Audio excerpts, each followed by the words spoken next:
pochene zamlion la corso Changi de mojani zamli shi de so Nam sama pochene zamlion la corso Changi de mojani zamli shi de so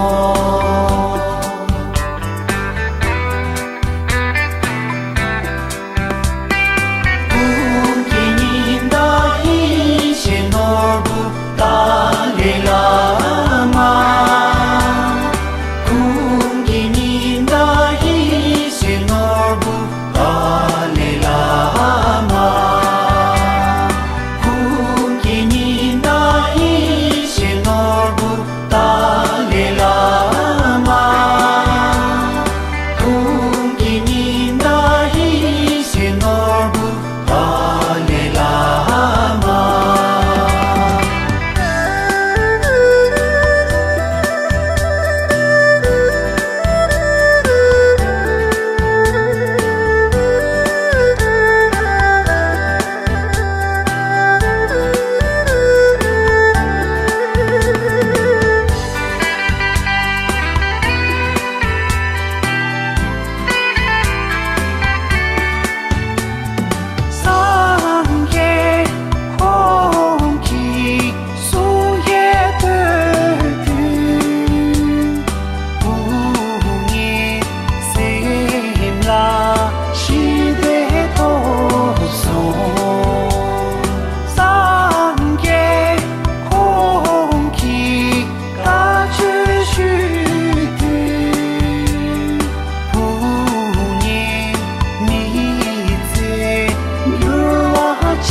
Lama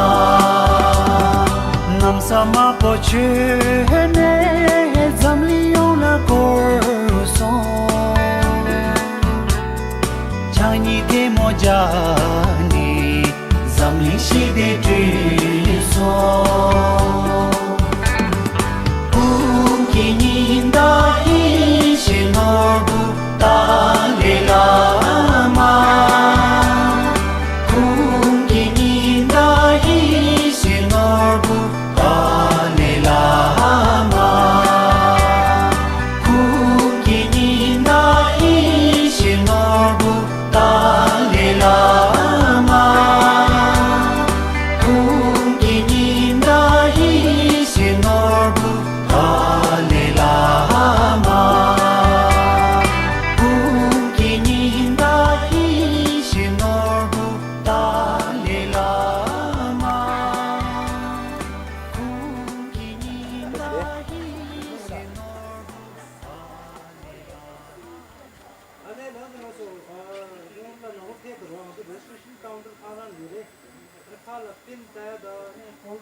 남패더라. 안 파게 내는 아주 파게 된대 주는 지 쇼비 팔아 쇼요래. 맞다 된다 어리저리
Hello, hello, hello. Hello. Mic check. 1, 2, 3. Check. Hello, hello.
前，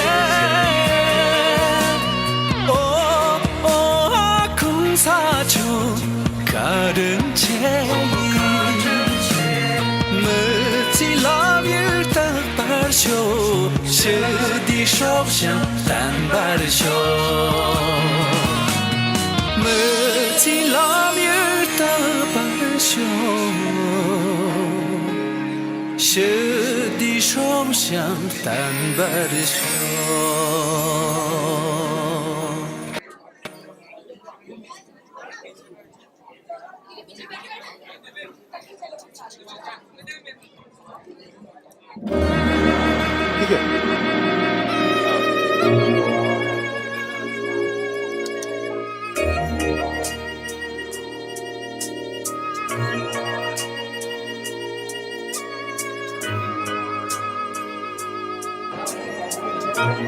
이거 아셀도 꼴찌.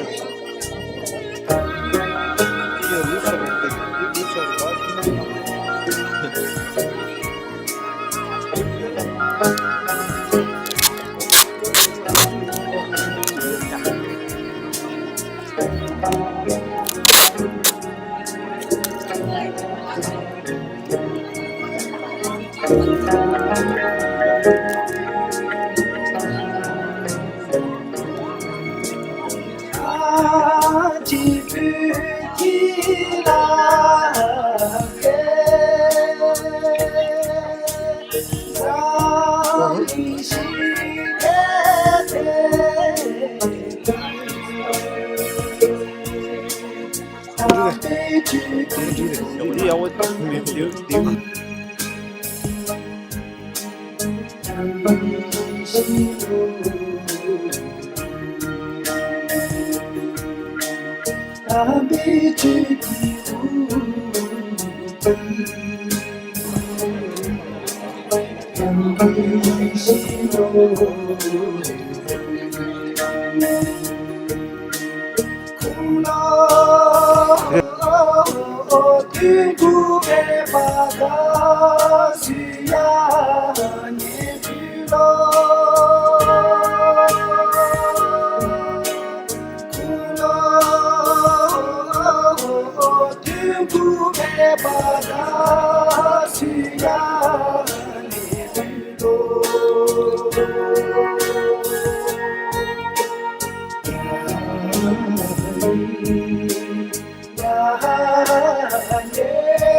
We are done with the Kickstarter now. I've given you the program schedule, right?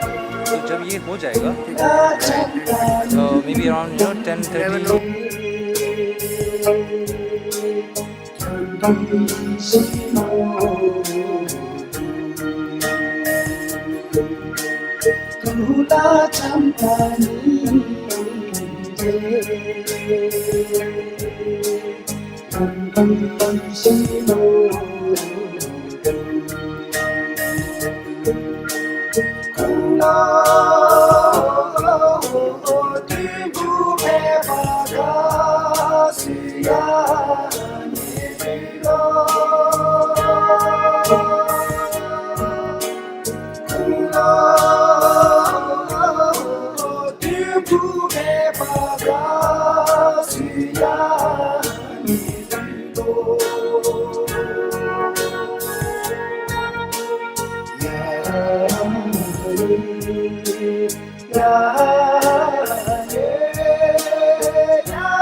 Good morning, everyone. Kindly bear with us as we are still expecting our guest participants to come. So we will start the program within 5 minutes. Thank you very much.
Hello.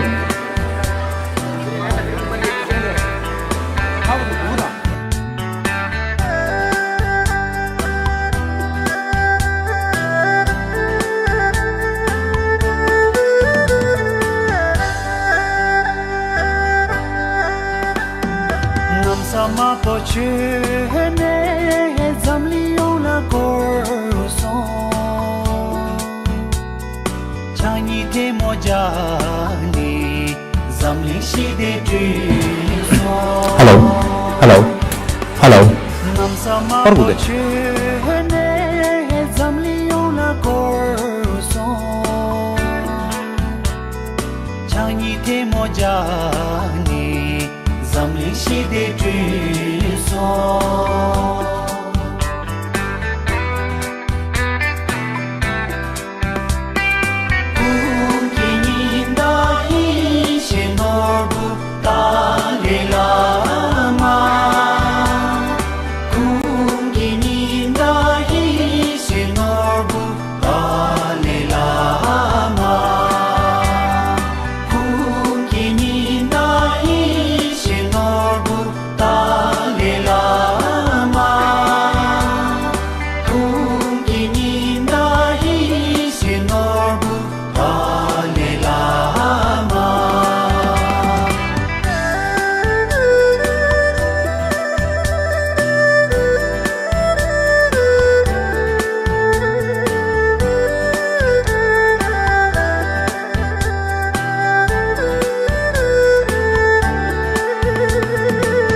zamli shi de twi so Kinda ishin orbu Dalai Lama Kinda ishin orbu Dalai Lama Kinda ishin orbu Dalai Lama Kinda ishin orbu Dalai Lama Kinda ishin orbu Dalai Lama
Of the Shikshanta school to kindly help out the student to kindly settle down. Thank you.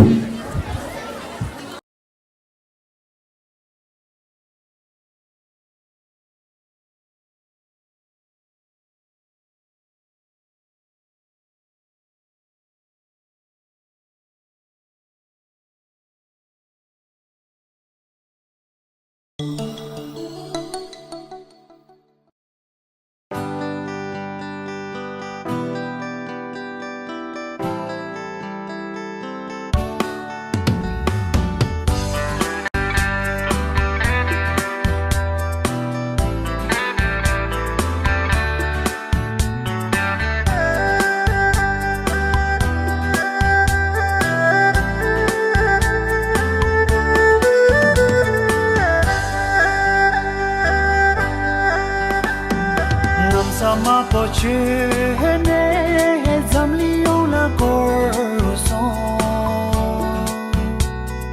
Chani te mojani zamli shi de triso Nam sama poche ne zamli la corso Chani te mojani zamli shi de triso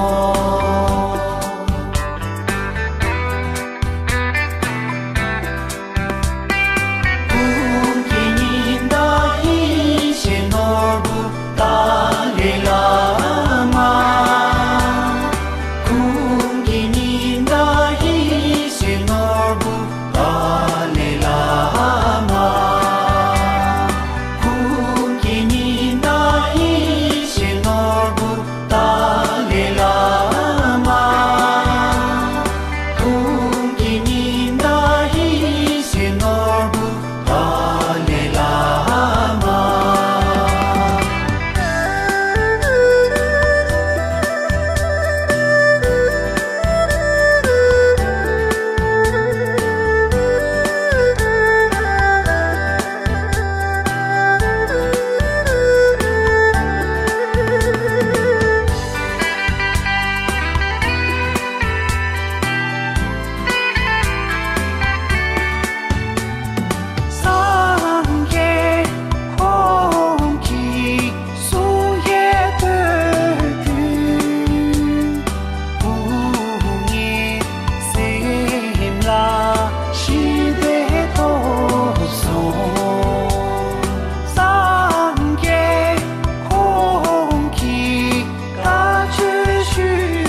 Chene zamli ona korso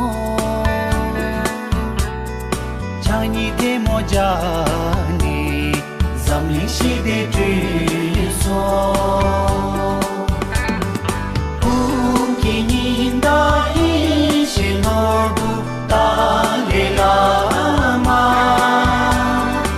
Ukininda ishinobu Dalai Lama Ukininda ishinobu Dalai Lama Ukininda ishinobu Dalai Lama Ukininda ishinobu Dalai Lama Ukininda ishinobu Dalai Lama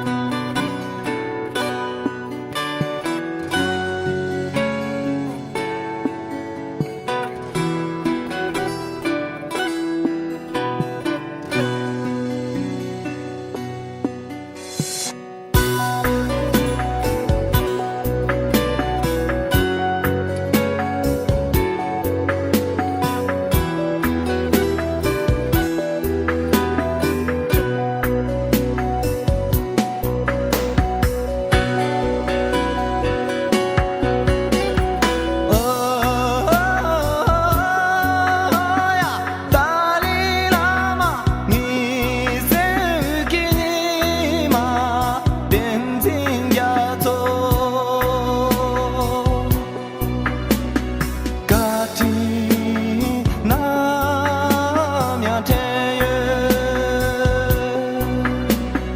Tu tirindi ka tumbe Kipuri bunda senda Ni nawa chela mai Nyen pungi chola senda Ni semugi tawe lame Katin namya teyo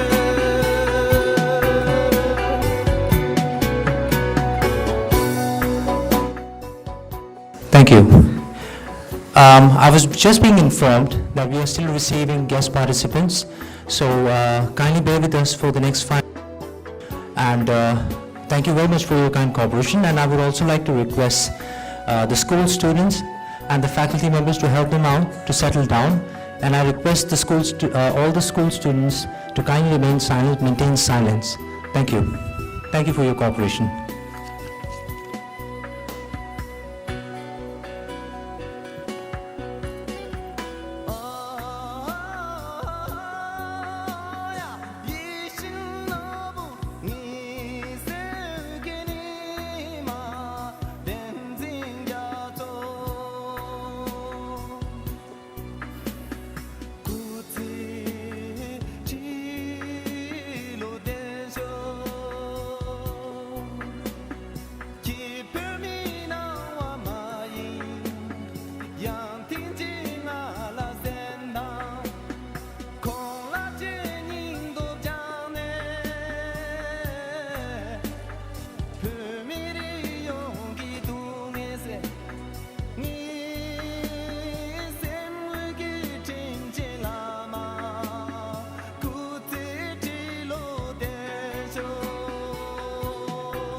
풍이 졸라센다 이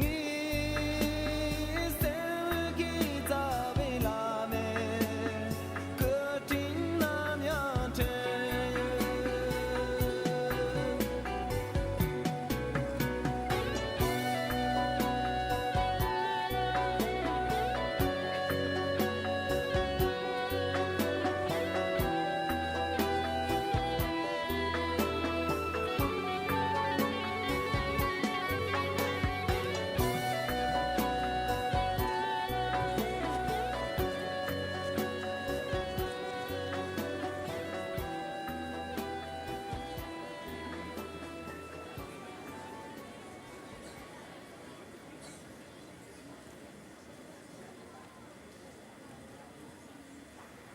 네, 도메 초간에 툭지체 거린체 셰베 양셰 비규 a cultural presentation by Dome Group.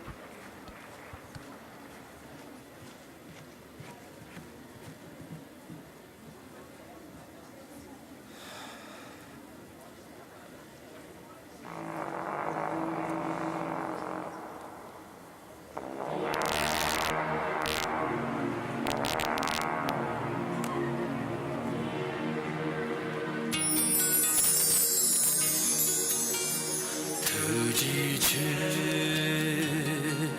가른 채 지체 가른 채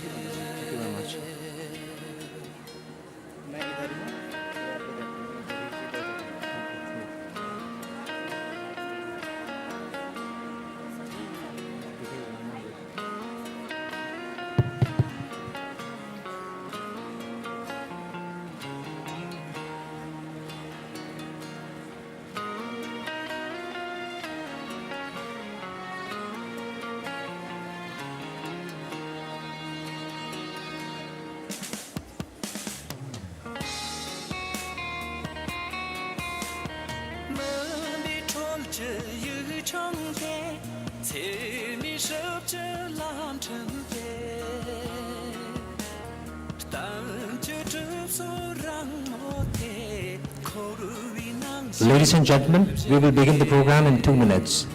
Thank you.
Attention please.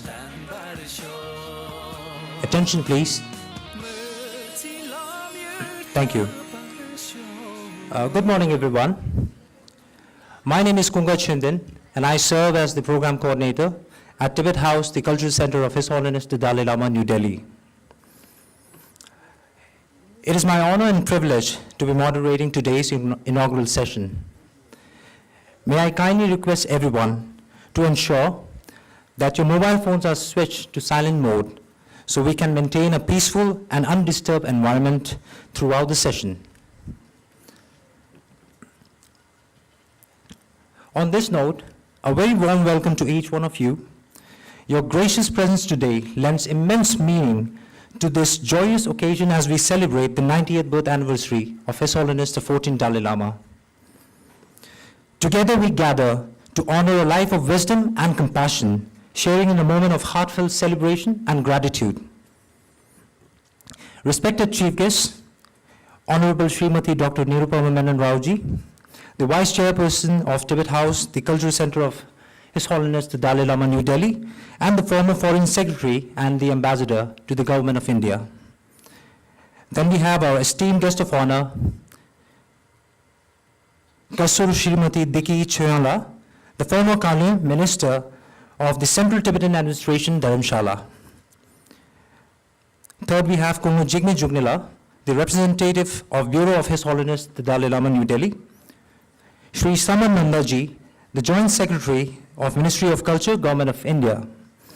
Mr. Manuel Bauer, a Swiss photographer, a book author, a cinematographer, and a lecturer in photojournalism. Ms. Minoti Bariji, the founder and managing trustee of Sheikh Sundar School, Gurgaon. And last but not the least, we have our Venerable Geshe Dorje Damdula, the director of Tibet House, the Culture Center of His Holiness the Dalai Lama, New Delhi. On behalf of Tibet House, the Culture Center of His Holiness the Dalai Lama, New Delhi, I extend a warm and heartfelt welcome to all of you on this very special occasion.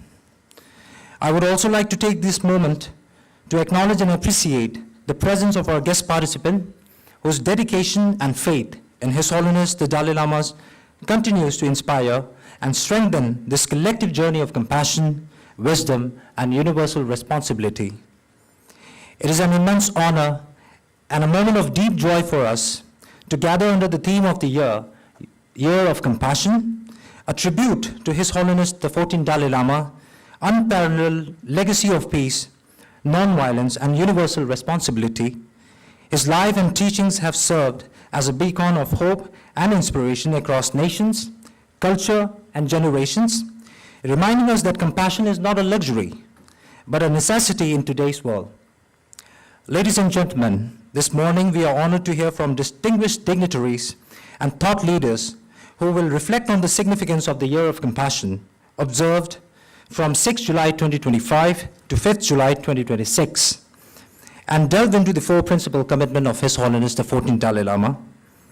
These commitments, promoting human values, fostering interfaith harmony, preserving the Tibetan culture and Buddhism, and reviving the ancient Indian wisdom, resonate deeply in our time as we collectively face global challenges. Following the inaugural session, we are delighted to present the book release of the Dalai Lama by a renowned photographer, author, cinematographer, and lecturer in photojournalism, Mr. Manuel Bauer. We then invite you to the premiere screening of the film Wisdom of Happiness, a powerful tribute created by Barbara Miller, Philip Delacroix, and Manuel Bauer. In the post-lunch session, please join us for an engaging book discussion on the Dalai Lama featuring Mr. Manuel Bauer, an acclaimed Delhi-based photographer, Ms. Gauri Gilji, whose work has received national and international recognition. The day will conclude on a vibrant note with a spectacular Tibetan culture performance by Tibetan Institute of Performing Art, Dharamshala, celebrating the living heritage and timeless values His Holiness has devoted his life. Meanwhile, we also invite you to explore the photo exhibition on the brief biography of His Holiness the 14th Dalai Lama, which is currently on display in the atrium area. With this, thank you all for your gracious presence. May today's gathering not only be a celebration but also a profound reminder that compassion is the thread that binds us all, a call to carry that message forward in our lives and communities. It is with great joy and deep reverence that I invite you all to join me in warmly welcoming our esteemed chief guest for today's event, Honorable Srimati Dr. Nirupama Menon Raoji, and our distinguished guest of honor, Kasur Dignitary. Then we have Kumo Jigme Junila, Sri Abhijit Haldarji, Sri Saman Nandaji, Mr. Manuel Bauer, Ms. Minoti Bari, and our director, Venerable Geshe Dozud Abdullah, on stage. Ladies and gentlemen, I request all of you to please welcome with a huge round of applause.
I now request our chief guest and a distinguished guest of honor to kindly do us the honor of lighting the lamp of eternal wisdom, a timeless symbol of the illumination of knowledge and the triumph of truth over ignorance.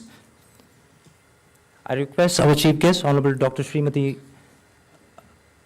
Nirupama Menon Raoji, and our distinguished guest of speaker and our director to kindly do the honor of lighting the lamp of eternal wisdom.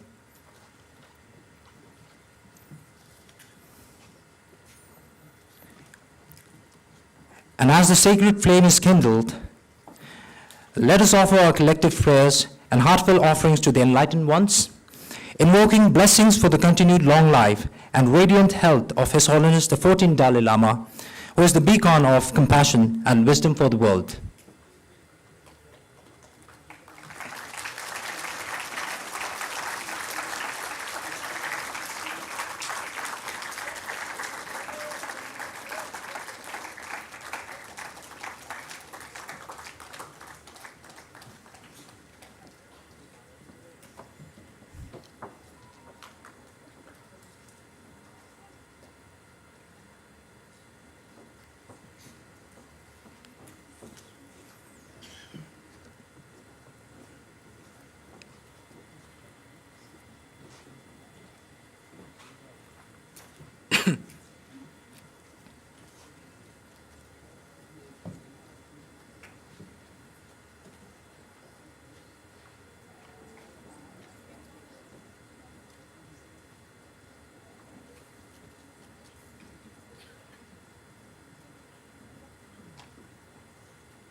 Thank you.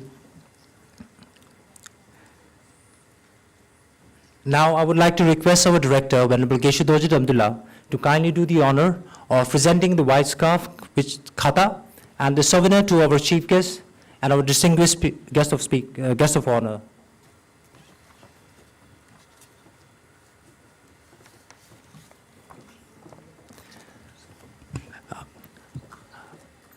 First we have our chief guest, Honorable Dr. Srimati Nirupama Menon Raoji.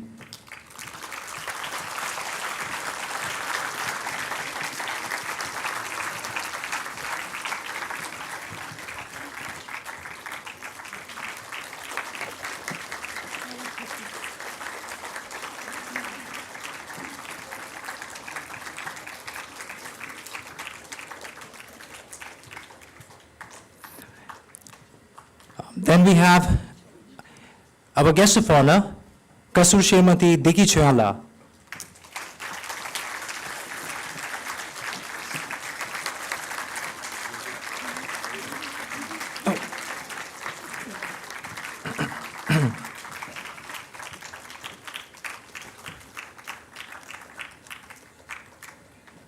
Then we have Mr. Jigme Jugnila, the representative of Bureau of His Holiness the Dalai Lama, New Delhi.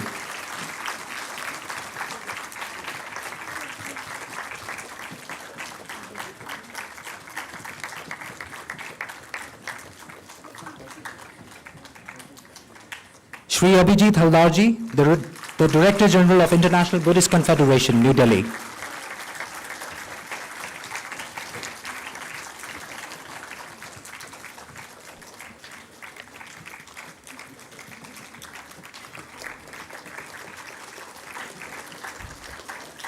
Next we have Shri Samar Nandaji,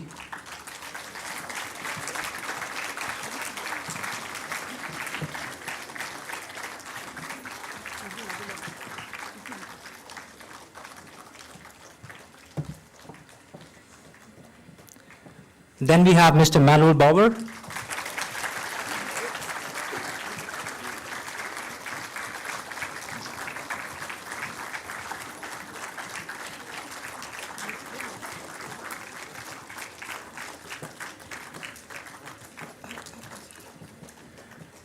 last but not least, Mrs. Minoti Bhariji, the founder and managing trustee of Shiksha Antal School, Gurgaon.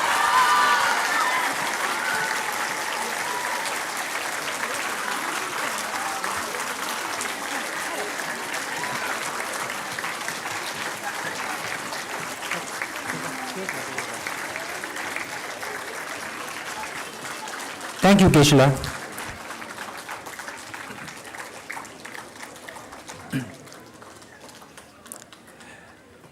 Up next, I would like to invite our venerable monks to please come on stage and offer the long life prayer for His Holiness the 14th Dalai Lama.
老大面南街顿巴长街江南，别叫我上家土巴拉下天，许多就从就我顿巴江南的这人是。绕中巴扬道不绕左边长街人巴，少做单巴跳不绕是巴吉单金巴吉巴女，好多叫我老那面老大面那街顿巴长街江南。少家多巴拉桥天罗居多就这我刚这个年做我接那接所见家那顿巴了俺年的等条那就这上一直开把去了桥见了南大过俺就当所装我一切叫做所见人帮着朝帮一点所拿了眼我规划对面去了桥前了前桌南把正面大约说圣多着我去了桥前真正见着西巴苏马去明明去年去了桥前了规划多节下南把望见金标的宝宝是那一单叫做是今天是老桥前老大边的上这我就一月俺上列这叫街道的那穷鸟不寻求去老桥前老追南追野老杨的老八的老少多年心给当把鱼蛋的今天老杨小前老第八节阳面家身给我披上粗把家常给新年用说你一年上街单把一干嘛插着慢慢当有嘛些把求不着当苗拉路当真大不路些去南跳得着大虽南的呀堂街十八夜我帮去年去检查多个高档南帮节约就这西边所连着我追我的说靠着这越过越深靠着半段条我马林教员人家我的人叫做西条巴多的叫着求想求神求人把求马接把当解决解把娘把面把过难过多别我着说即使那个难把当着我即使难卷即使到难卷越多俺说我着说家面把我调得了亲把为多上班天阳天神铁道轨迹技术道路下给我接到堂街肉多我提双西边叫我堂街我看了就多看把的大人给月找我的滚上班学校肉多我去小城花当去介绍吧的一说一让滚身随我给我穷子大根介绍当街左边上就什么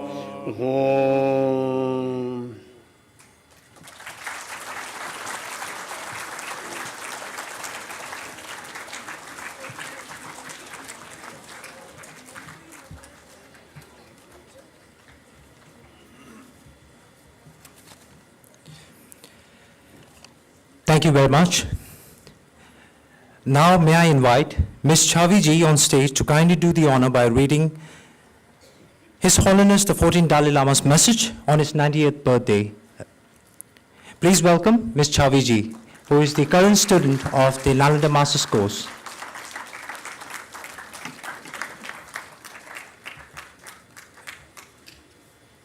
Pradeep ji. इसको ना उसको दिखाना है.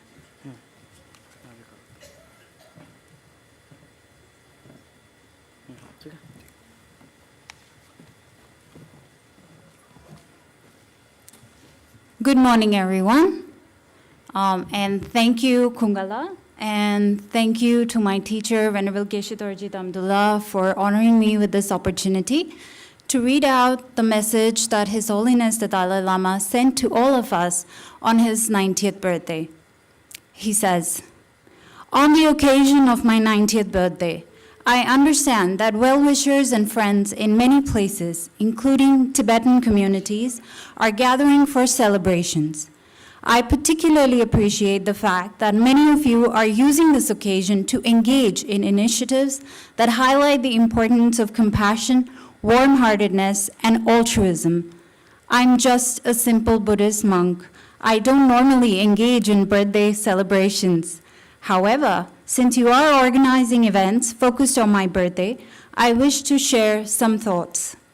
While it is important to work for material development, it is vital to focus on achieving peace of mind through cultivating a good heart and by being compassionate, not just toward our near and dear ones, but towards everyone. Through this, you will contribute to making the world a better place. As for myself, I will continue to focus on my commitments of promoting human values, religious harmony, drawing attention to the ancient Indian wisdom, which explains the workings of mind and emotions, and Tibetan culture and heritage, which has so much potential to contribute to the world through its emphasis on peace of mind and compassion. I develop determination and courage in my daily life through the teachings of the Buddha and Indian masters such as Bodhisattva Shantideva, whose following aspiration I strive to uphold. As long as space remains, as long as sentient beings remain, until then may I too remain to dispel the miseries of the world. Thank you for using the opportunity of my birthday to cultivate peace of mind and compassion. Tashidele, and with prayers, His Holiness."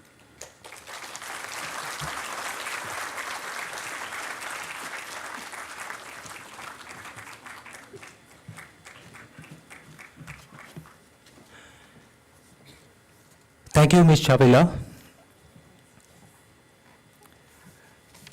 Up next, we would like to present a curated compilation of videos featuring the profound messages of His Holiness the 14th Dalai Lama, touching upon themes that are deeply relevant to our times: world peace, universal ethics, environmental responsibility, women empowerment, and the integration of modern science with ancient wisdom.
Dear brothers and sisters,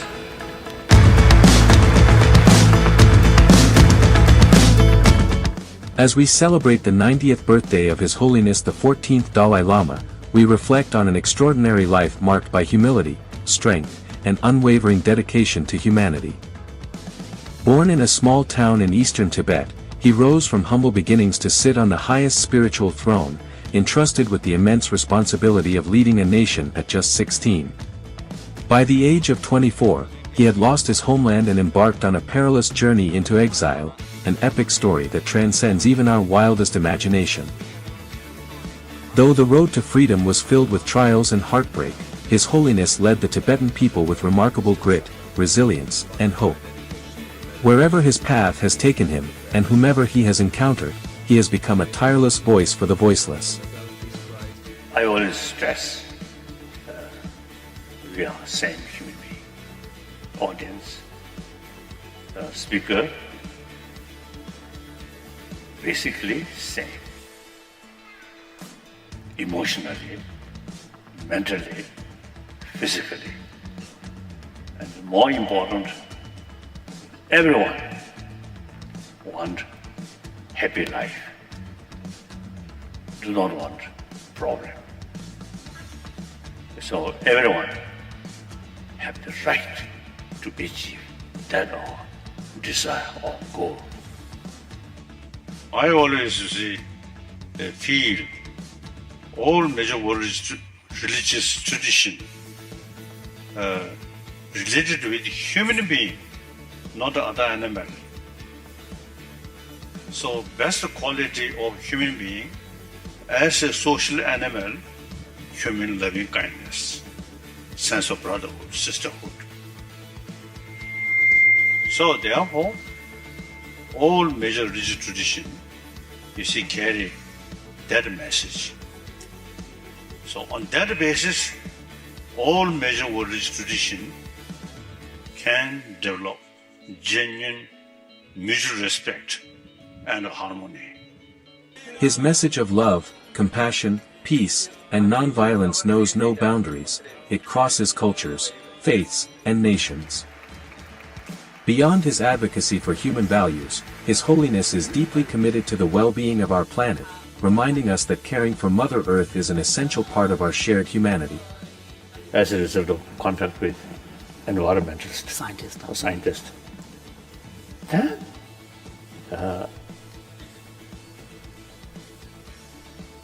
I really see develop some kind of very especially interest, and also this is not just this academic sort of feeling. This is question of our life, our survival. But not only individual, but entire planet. If something really goes wrong, then the entire humanity and billions of other species of mammals, it affects. So this is something very, very serious, very serious. I often is telling or expressing, this blue small planet is only our home, no other planet, so far. Perhaps after some time we may find some suitable planet, then we can, if this planet really goes hopeless, then may immigrate. But that also just a hope. Difficult, not very sure. So therefore, the only thing is, this is our plan, our home, we have to take care.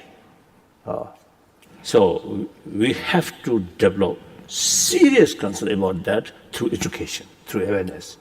So here, the scientists like you are truly guru or teacher, make clearer awareness, understanding about the importance of environment.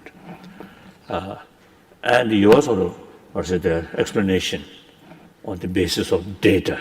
Data, yeah, facts. So, very convincing, very convincing. It is very, very important.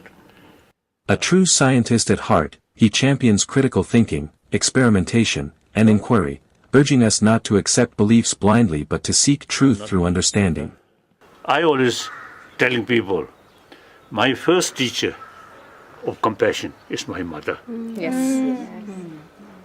So therefore, now, in the past, sometimes male dominance there. That I think outdated. Male. Of course, there are some positive work also there, but you see, a lot of violence. First World War, Second World War, Vietnam War, Korean War, all these mainly carried by male. Isn't it? And now today, you can see butcher, most of them male. And taking care in hospital, mainly female. So therefore, now time come, female should should carry some active role, promotion of human deeper value. Guided by his 4 lifelong commitments, promoting human values, fostering interfaith harmony, preserving Tibetan culture, and reviving ancient Indian knowledge, His Holiness is more than a spiritual leader. He is a moral compass, a global statesman, and indeed, a voice of our times. Our hope is future generation, younger generation. Usually I make distinction. My generation belongs to 20th century. That century gone. These young people, below 30, 20, or 15, you are the generation of 21st century. So, if you make effort with new vision, holistic view, not only thinking your own family, your own nation, but thinking about humanity, global level, I think you can make significant contribution, changing humanity's view. Then, once our basic attitude change, positive way, more compassionate attitude, respect others' right, respect others' view. Whenever face some problem, try to solve through dialogue. Then we can build peaceful world, peaceful century.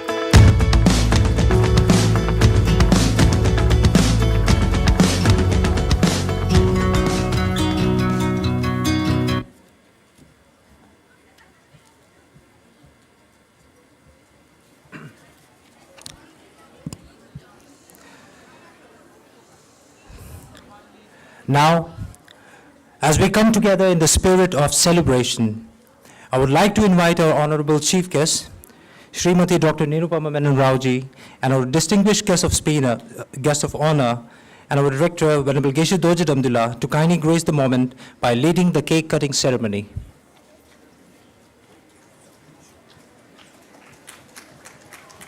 I request my colleague to kindly bring the cake at the center of the stage. Thank you.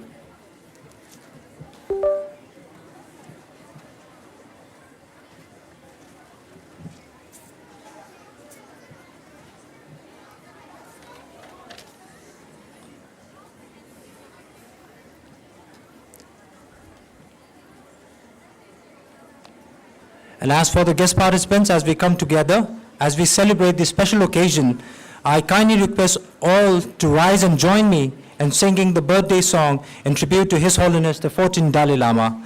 May our voices carry our deepest respect and good wishes for his long and meaningful life.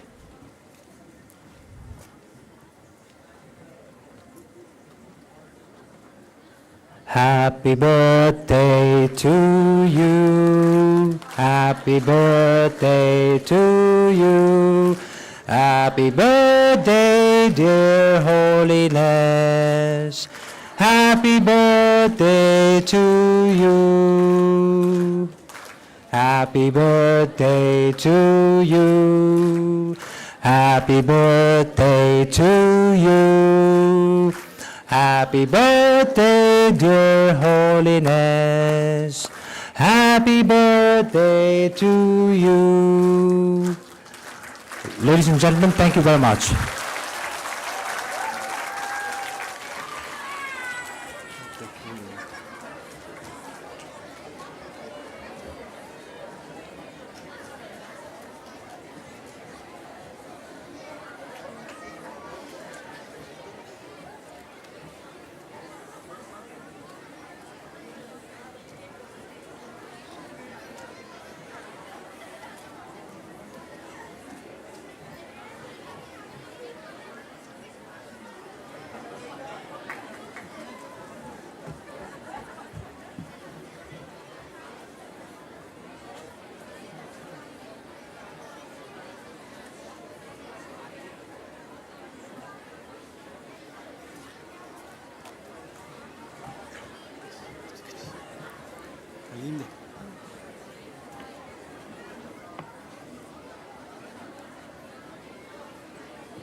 Thank you.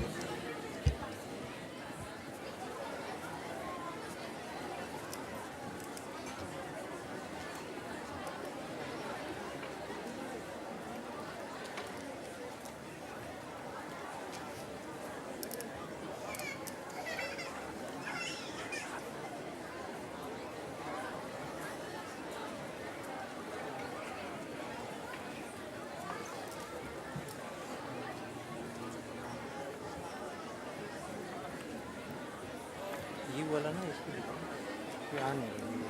अच्छा zoom करो ऊपर से कर present view से present view जो display setting ही नहीं आ रहा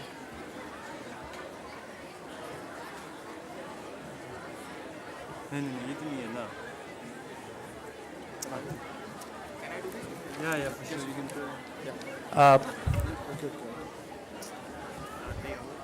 Ladies and gentlemen, I request all of you to kindly settle down.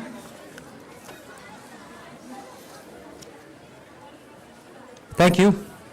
Now I would like to give you a very quick overview about Tibet House and its various activities and programs.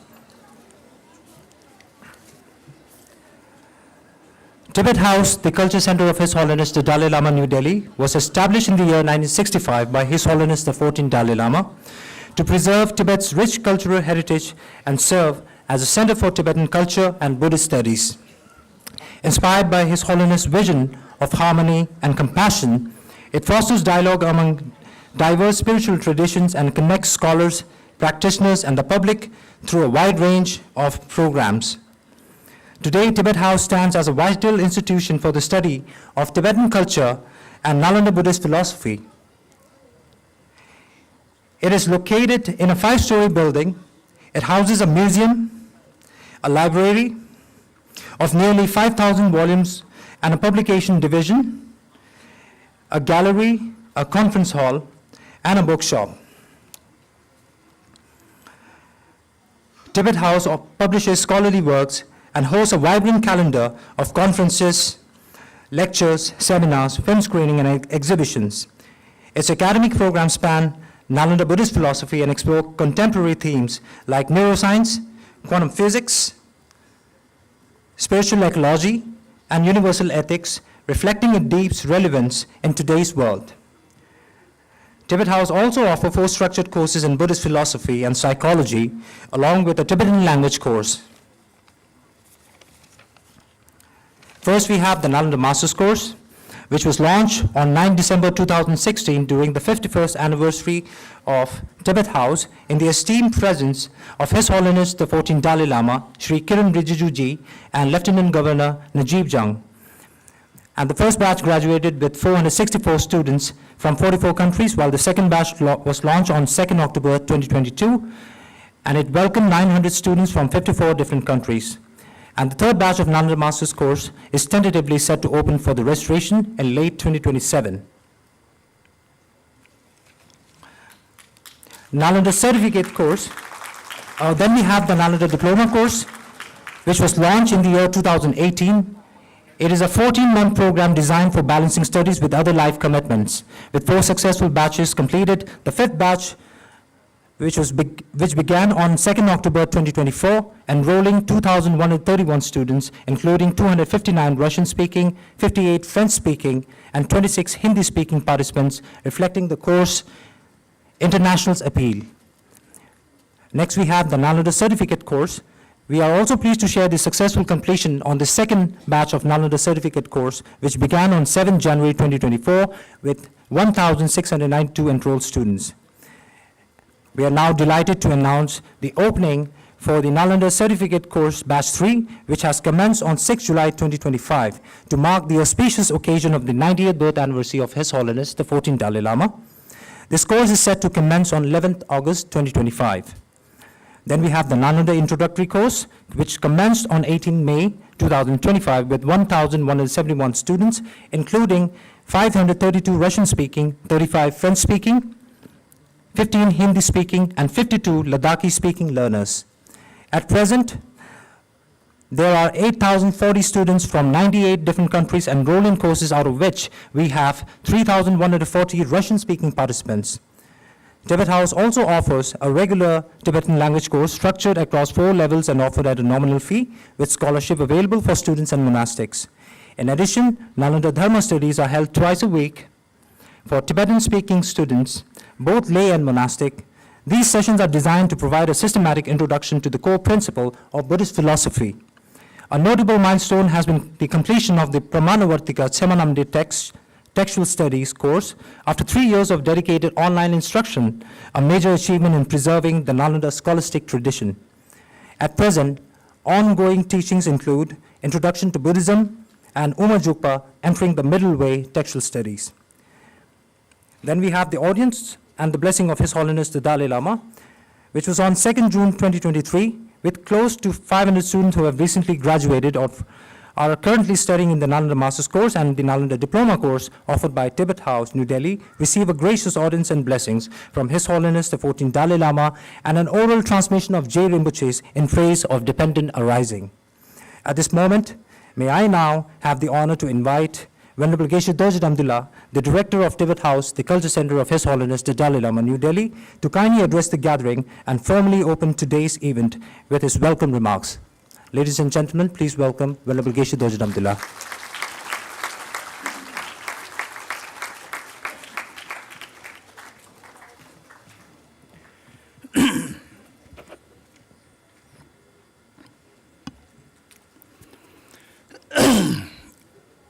I welcome you all to this commemoration of the 90th birth anniversary of His Holiness the Dalai Lama. And thank you, Kongwa Chandela, our program coordinator of Tibet House. So first of all, let me recite some auspicious verses to remember, to emulate this great icon of peace, compassion for the world, the solution for the world crisis, His Holiness the Dalai Lama. Tonye ninje sundo jube lam cheche seze kanje tendre gun chana bemo tenzen gyazo la so de so shindu lundu sho. Ranja sunda guna dawe meke santaba jube jungo che sewe jube tawe zaba in seze shingen namla guja se. Pende june temba tarshinge tenzen gyo tamje gugamsan lujen kuna digi chungene. Sangye denpa dadu ye gyuru ji kange tuze nyersune tawa tamje pambeshir tambeshir ne tunze ba kodam dela cha se lo.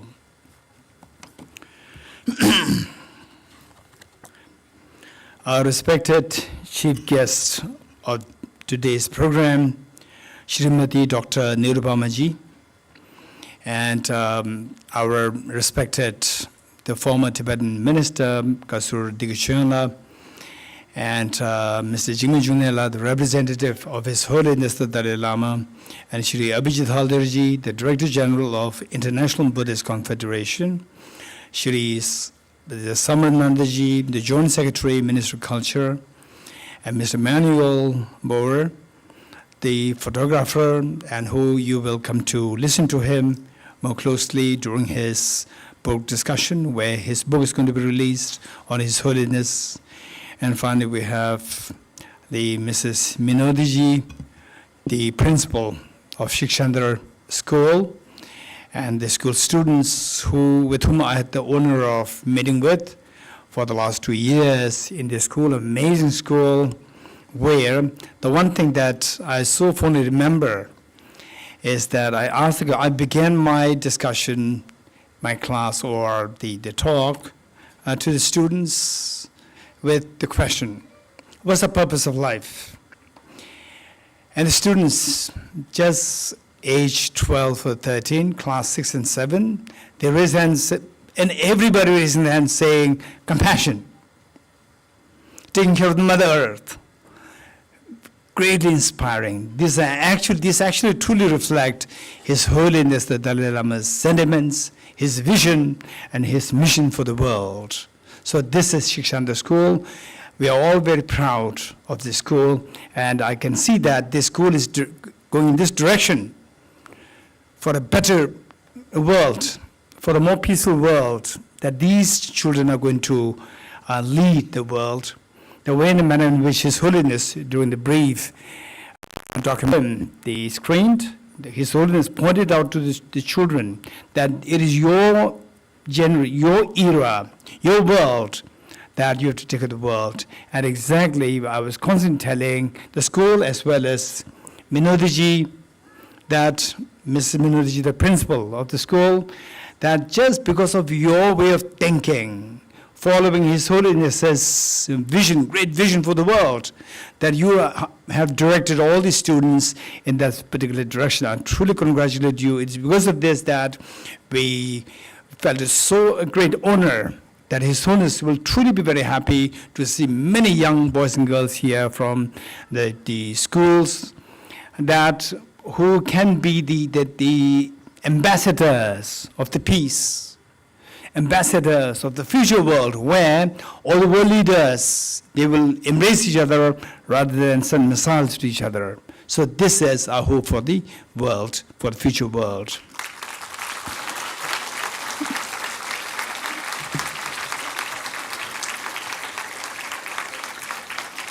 And I don't want to take much of your time, so it's well reflected in the birthday wishes of the Honorable Prime Minister of India, Shri Modi ji, and also the various numerous presidents of America, Bill Clinton, President Bill Clinton, and President George W. Bush, and President Obama. In all these speeches, we see that His Holiness, they see him as the embodiment of compassion and as a role model for all the leaders. This is what you can see mentioned in these speeches. So I would highly recommend all of us to make sure that we watch all these. Shri Modi ji has his message, written message, and for others, there's the brief video message on His Holiness's birthday, seeing His Holiness as the embodiment, icon for compassion, and a great world leader who can be the best of the example for the future peaceful world. So the next question is, as His Holiness very clearly indicated, which Mrs. Charviji read, His Holiness's message for the world. And so what would be the best gift for His Holiness on his birthday? His Holiness very clearly indicated the best gift for me is you to be happy, each one of us to be happy. How? Happiness actually comes not from money, not from power, only from the kind heart, but a wisely kind heart, which means compassionate heart with a wisdom. So this is what His Holiness, for His Holiness would be the best gifts for us, for him, and it is for our own benefit. If you are happy, if the world is happy, if the world is seeing a greater peace and harmony, where all the wars, conflicts stop, that is the greatest gift for His Holiness. So remembering that, the next question is how to commemorate this day. And of course, that the external, the festivities and decorations, these things are one way to celebrate, but for a wise person, the best way to celebrate is to follow his instructions, follow his advice, how best to make yourself a happy person, how best to make yourself somebody who can create happiness in your family, in the community, in the world, in the nation, and in the world. So in this regard, let me quickly make a distinction between a good leader and a good manager. The manager's job is just to sustain the community, to manage it, to make sure that the community does not fall apart, just to manage it. But the leader is not a manager. The leader is to create a path, trailblaze a path where you don't see the path there, he or she has to create the path. That's leadership. His Holiness the Dalai Lama, thus far, 0.3 million years ago, Homo sapiens came on the planet Earth. From there till today, the world, look at the world, is always split into parts and divisions, conflicts, and so forth. And His Holiness is one who is not flowing with the current, who is trailblazing another path to see that this may not necessarily be the world. There can be a better world. So there's a vision there for him to see the world, a truly peaceful world. Charles Darwin, in his evolutionary theory, what he said, world cannot be perfect. There cannot be world peace. There cannot be 100% world peace for the reason that we are governed by the emotions. The world is governed by the human beings, and human beings are governed by the emotions. And emotions, there are some basic emotions like attachment, aversion, fear. These emotions are instincts, and they're evolutionary gifts for us. Without these emotions, Charles Darwin believed that the world, the human species will not survive. So where there is a fear, how can you expect peace? There's always a sense of defending yourself and competing. Competition, a very destructive competition will ensue. If this is the case, where can we expect peace? So where the whole education is designed on the basis of this principle, where the competition should be there to remove your fear or to sustain yourself with the fear and competition, how can we possibly expect a peace in the world? So therefore, say, some thinkers can speak about the world, what the world is today, but they will not know how to lead the world to a different direction of peace. They will just give you the facts. This is a fact. We cannot do anything. This is a fact. But the leaders are somebody who can say, these are the facts, utilize these facts, and lead be a trailblazer, create a trail to the peace, greater peace. This is what His Holiness the Dalai Lama is doing. I remember so fondly that, particularly when I was a young boy, in my 20s, His Holiness always says that, have no grudge, have no anger towards the communist Chinese. And he said, he went to the extent of saying that we are not asking for independence. We're asking for a genuine autonomy within the framework of mainland China. And as a little boy, I could not really accept it. I could not accept it as a little boy. Because this is human nature where everybody to stand for one's own right. And why should we compromise? That was this little boy's thought. And today, in retrospect, when I think about the past, I could just imagine amazing leader. It's because of His Holiness. In the history of humanity, it never happened that the leader and his subjects never compromise. The leaders encourage the subjects not to compromise, but to fight. Whereas there's one leader, very different leader, who said that we have to be very realistic. Rely on compassion, not rely on anger. Anger is a sign of weakness. It destroys others, it will destroy yourself. Whereas compassion, there's no side effect. It can be a long journey, but there's no side effect.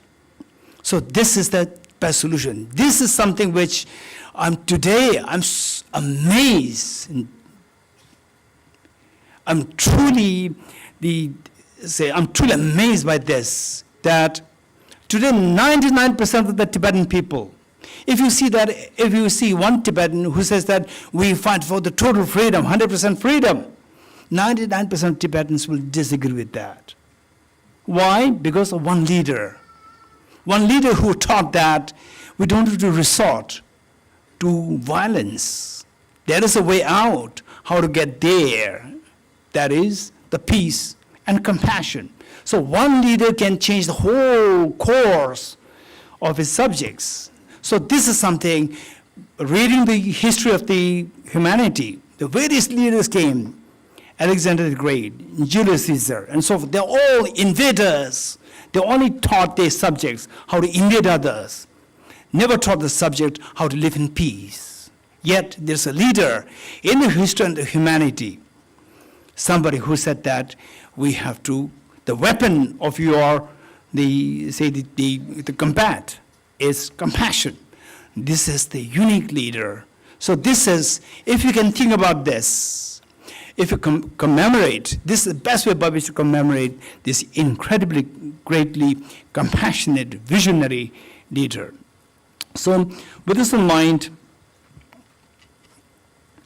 His Holiness's hope lies in the youngsters. So therefore, I remember His Holiness when giving a public address in America to about like 20, 30 people in a huge auditorium or stadium. One person from the audience asked His Holiness that there's a modern education. Modern education is meant to give rise to peace, a greater harmony, prosperity in the world. On the contrary, while the modern education has climbed to such height of development, but the world peace is going downturn. Where are we going wrong? This was the question asked to His Holiness. And His Holiness, without second thought, said that it's all because of the limitation, incompleteness of the modern education system. Modern education is designed based on the legacy that we inherited from the Industrial Revolution, where any country who can come up with the material development can conquer the world. It's for this reason that is said, for the Great Britain, there is no sunset, which means has conquered the world. So this is the education system that we have today, is the legacy of that, where a student here, 2 + 5 = 7. You say 7, everybody will applaud you. Even if you have the skill, even if you have the potential to become the second Mahatma Gandhi in the future. If you say 2 + 3, 2 + 5 = 7-ish, you fail. Nobody will check your heart.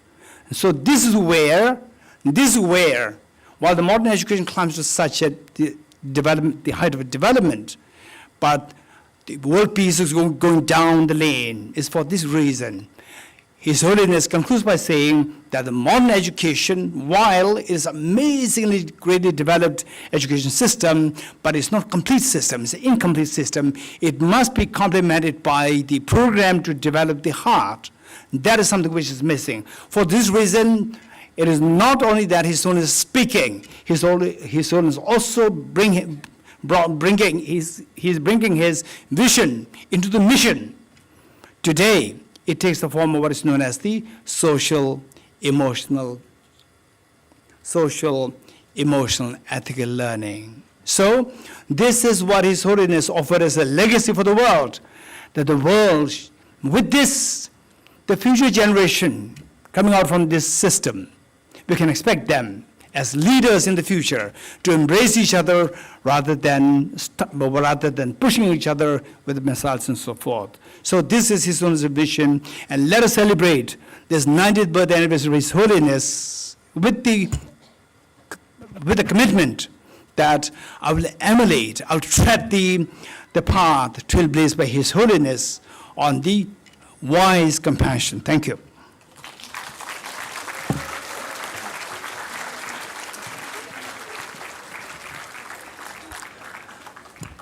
Thank you very much, Venerable Geshe Dorje Damdullah. Now, I would like to invite our chief guest, Honorable Dr. Srimati Nirupama Menon Rao ji, who is the current Vice Chairperson of Tibet House, the Culture Center of His Holiness the Dalai Lama, New Delhi, and the former Foreign Secretary and the Ambassador to the Government of India. Ladies and gentlemen, please welcome Srimati Dr. Nirupama Menon Rao ji.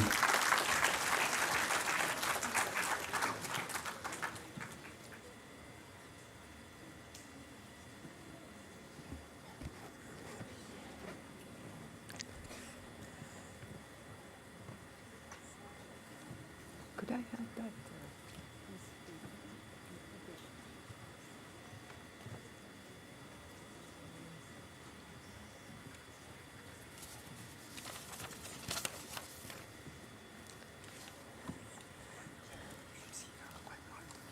Okay.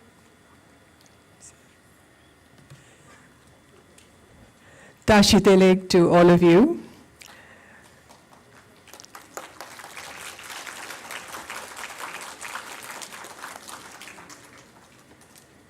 The Honorable Kasur Diki Choyang, the Honorable Mr. Jigme Jungne, the Honorable Shri Abhijit Haldar, the Honorable Shri Samar Nanda, the Honorable Mr. Manuel Bover, and the Honorable Mrs. Minoti Bahari, ladies and gentlemen, and above all, my dear young students, good morning to all of you.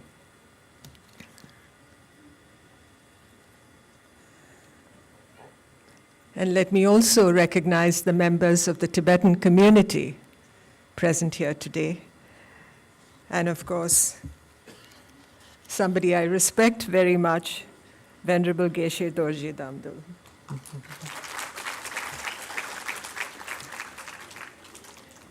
It's my honor and my joy to be with you today as we mark a truly extraordinary moment, the 90th birth anniversary of His Holiness, the 14th Dalai Lama.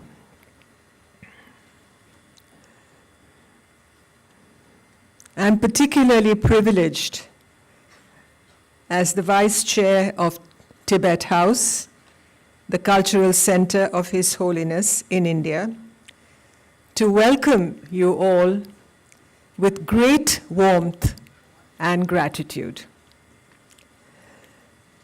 Today is more than a celebration of longevity. It is a recognition of a life lived in quiet service, moral clarity, and unwavering compassion. A life that has touched millions and transformed not just individuals, but entire ways of thinking. We are gathered here in what has been beautifully called the year of compassion. And there could be no more fitting time to reflect on what His Holiness represents, not only to the Tibetan people, but to humanity at large. As His Holiness himself has said, I quote, if you want others to be happy, practice compassion. If you want to be happy, practice compassion. That is the essence of his life, and it is the theme of our gathering here today.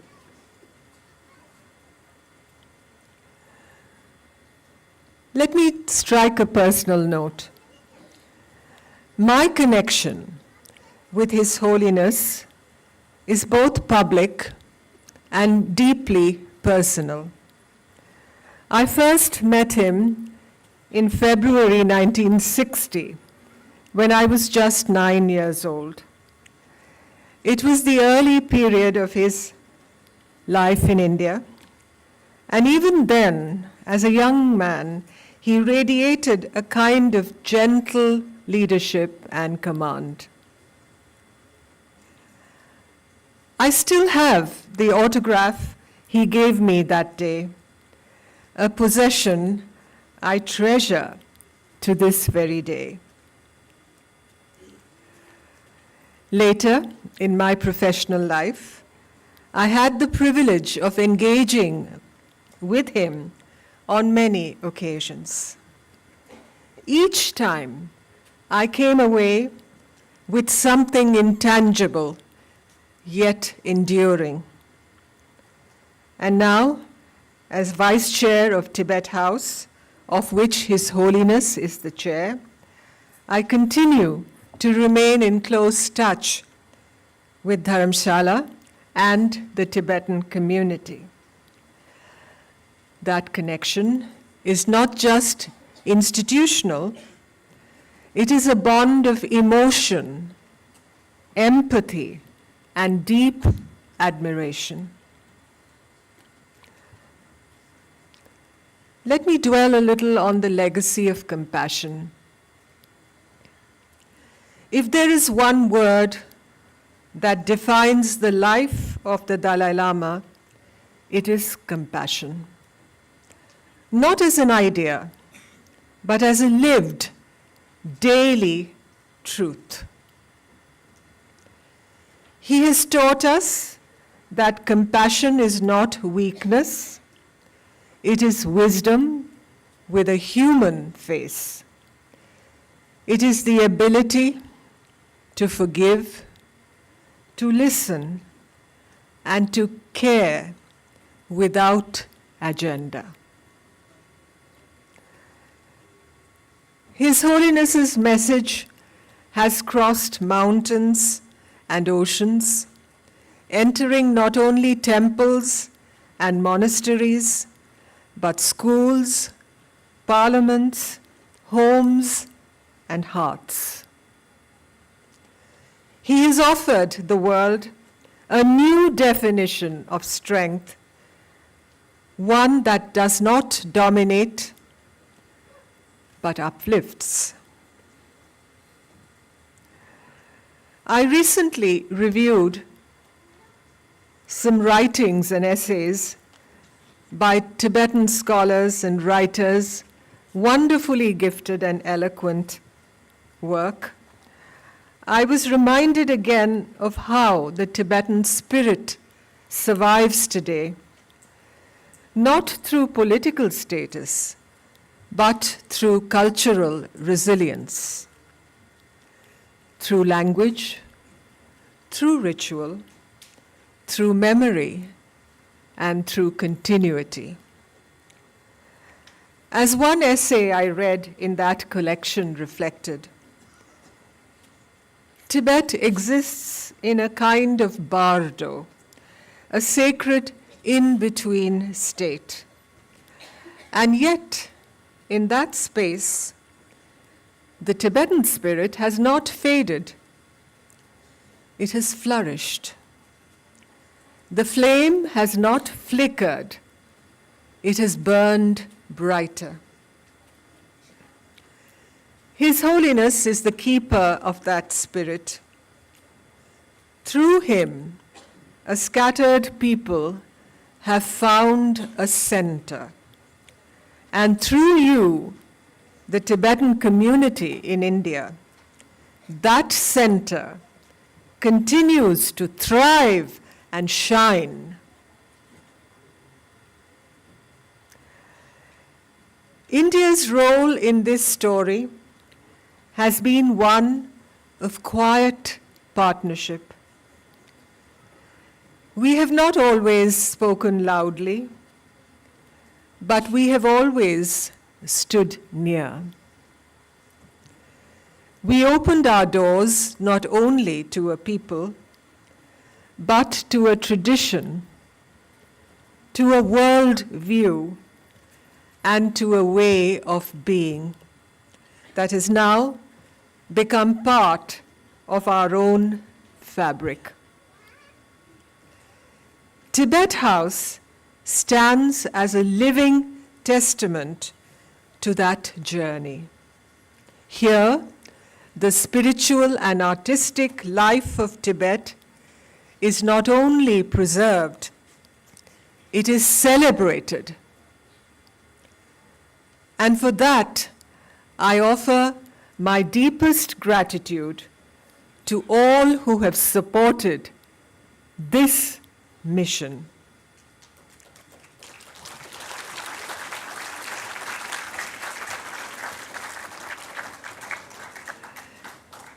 As we celebrate 90 years of this remarkable life, we are reminded not only of what His Holiness has done, but of what he has shown us is possible, that a single life, when rooted in compassion, can offer clarity in chaos and peace in conflict. Across cultures, across languages, and across traditions, compassion has always been seen as the highest expression of our humanity. Crossing the oceans, even William Shakespeare, writing centuries ago in a different world, captured this idea beautifully in The Merchant of Venice when he wrote, "The quality of mercy is not strained. It droppeth as the gentle rain from heaven upon the place beneath. It is twice blessed. It blesseth him or her that gives, and him or her that takes." If I can paraphrase it in a few words of Hindi, इसका भाव ये है कि सच्ची करुणा कभी थोपी नहीं जाती. ये आकाश से गिरती वर्षा की तरह स्वयं बहती है, जिसे देने वाला और पाने वाला दोनों धन्य हो जाते हैं. That is the kind of compassion His Holiness has given the world. Gentle, constant, and unconditional. Let me end, dear friends, on a note of personal reverence in a world that is increasingly at odds with itself, where norms are being eroded. And it is here that His Holiness remains one of the last clear moral voices that we have. He is not just a figure of faith. He is a bridge between memory and identity. He has shown us that kindness is strategy, that silence can be strength. And that truth does not need a microphone. It needs only a place to stand. As he once said so simply, and yet so powerfully, be kind whenever possible. It is always possible. To all of you gathered here, to the young Tibetans born in exile, to the elders who carry the past in their bones, and to the friends of the Tibetan people here in India who have stood for their interests in wordless solidarity. Thank you.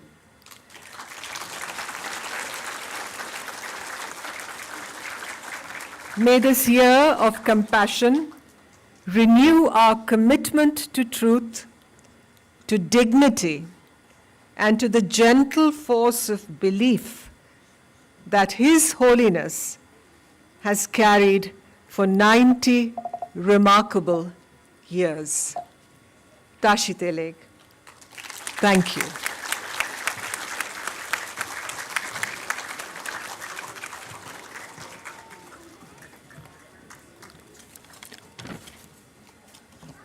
Thank you very much, Honorable Srimati Dr. Nirupama Menon Raoji, for your profound words of appreciation to the vast legacy of His Holiness the 14th Dalai Lama. Thank you very much, ma'am. Now we have Sri Samar Nandaji, who is the Joint Secretary of the Ministry of Culture, Government of India. I would like to invite Sri Samar Nandaji, and I would also like to inform you that he will have to leave us on short notice. Right. Thank you, sir.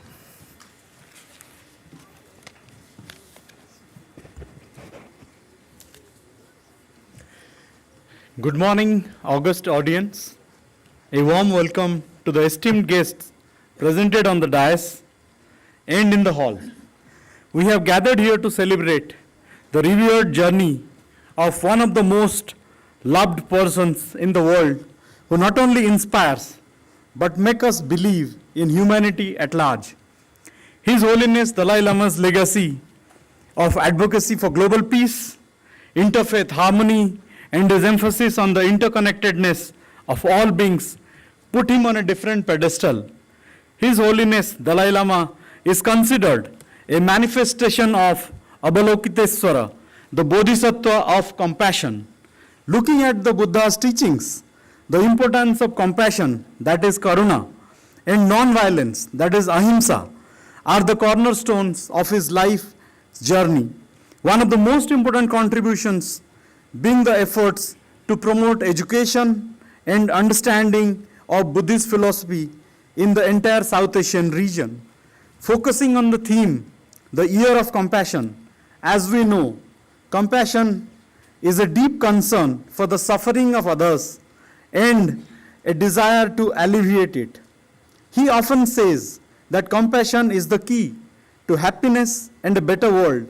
He believes that cultivating compassion can lead to inner peace, which is essential for creating peace in the world. His teachings on forgiveness, loving kindness, and the importance of developing a good heart are important tenets of humanity.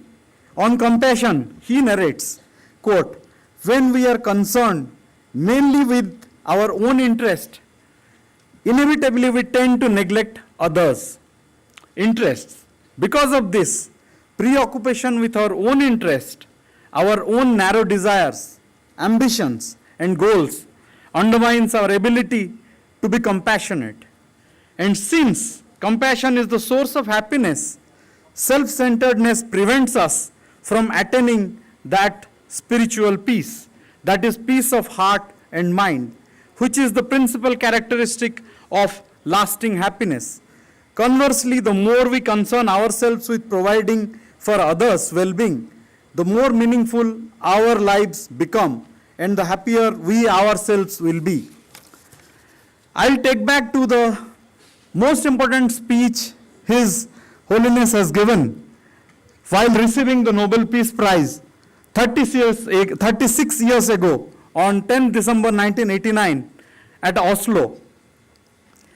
He says, "I am very happy to be here with you today to receive the Nobel Prize for Peace. I feel honored, humbled, and deeply moved that you should give this important prize to a simple monk from Tibet. I am no one special, but I believe the prize is a recognition of the true values of altruism, love, compassion, and non-violence, which I try to practice in accordance with the teachings of Buddha and the great sages of India and Tibet. I accept this prize with profound gratitude on behalf of the oppressed everywhere and for all those who struggle for freedom and work for world peace. I accept it as a tribute to the man who founded the modern traditions of nonviolent action for change, that is Mahatma Gandhi, whose life taught and inspired me. No matter what part of the world we come from, we are all basically the same human beings. We all seek happiness and try to avoid suffering. We have the same basic human need and concern. Still, these words resonate even today after 36 years. Then, what was the year? That was like India was lucky that time in 1956 when first time Dalai Lama visited the country to attend 2500th birth anniversary of Buddha's, that was the Buddha's enlightenment. And starting from there, it was a long journey which has brought him today at the age of 90th year. He announces his middle way approach. That is again one of the Vedic and the Vedantic principles of Madhyam Marg that he has emphasized upon, addressing the European Parliament in Strasbourg, France. He says, middle way approach is the way ahead for this world. Dalai Lama's other main goal has been to disseminate the central tenets of Buddhism to a wide audience around the globe. During his tenure, he presided over 34 Kala Chakras, that is Wheel of Time, initiations worldwide. He authored more than 100 books on Buddhist themes, many of which were derived from public lectures or interviewed. And finally, since a Dalai Lama is considered the incarnation of Avalokitesvara from where I have started, that is the one who looks down, the Bodhisattva of compassion, it is not surprising that compassion is a main theme in Dalai Lama's extensive writing on Buddhist ideas. So, finally coming to a statement which was made in the Encyclopedia Britannica by revered Dalai Lamaji was, he says that there is a feedback loop of helping others since compassion makes us happy. With these thoughts, I sincerely thank the esteemed organizers of Tibet House for giving me this opportunity to express my feelings and reverence to His Holiness Dalai Lama. May he smile and fill our hearts with bouquets of compassion in this challenging world in the years to come. Thank you.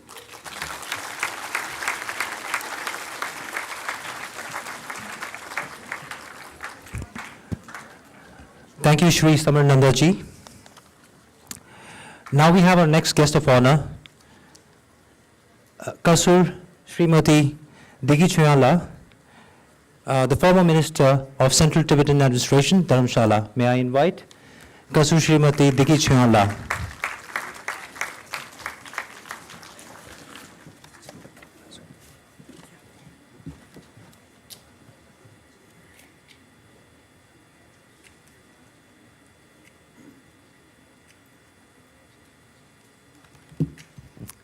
Good morning.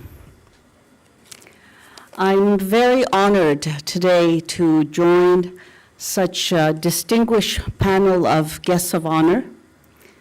And I'm equally honored to have the opportunity to address so many of you, especially this large presence of Tibetan or Indian youth, I should say. As some of you may know from my biography, I was raised in Canada. I'm a Tibetan from Canada, but I served as the Minister of Information and International Relations for the Central Tibetan Administration from 2011 to 2016. And during that period, I had the opportunity to travel all over the world. And that's when I really realized that His Holiness the Dalai Lama no longer belongs to Tibet, but he belongs to the world.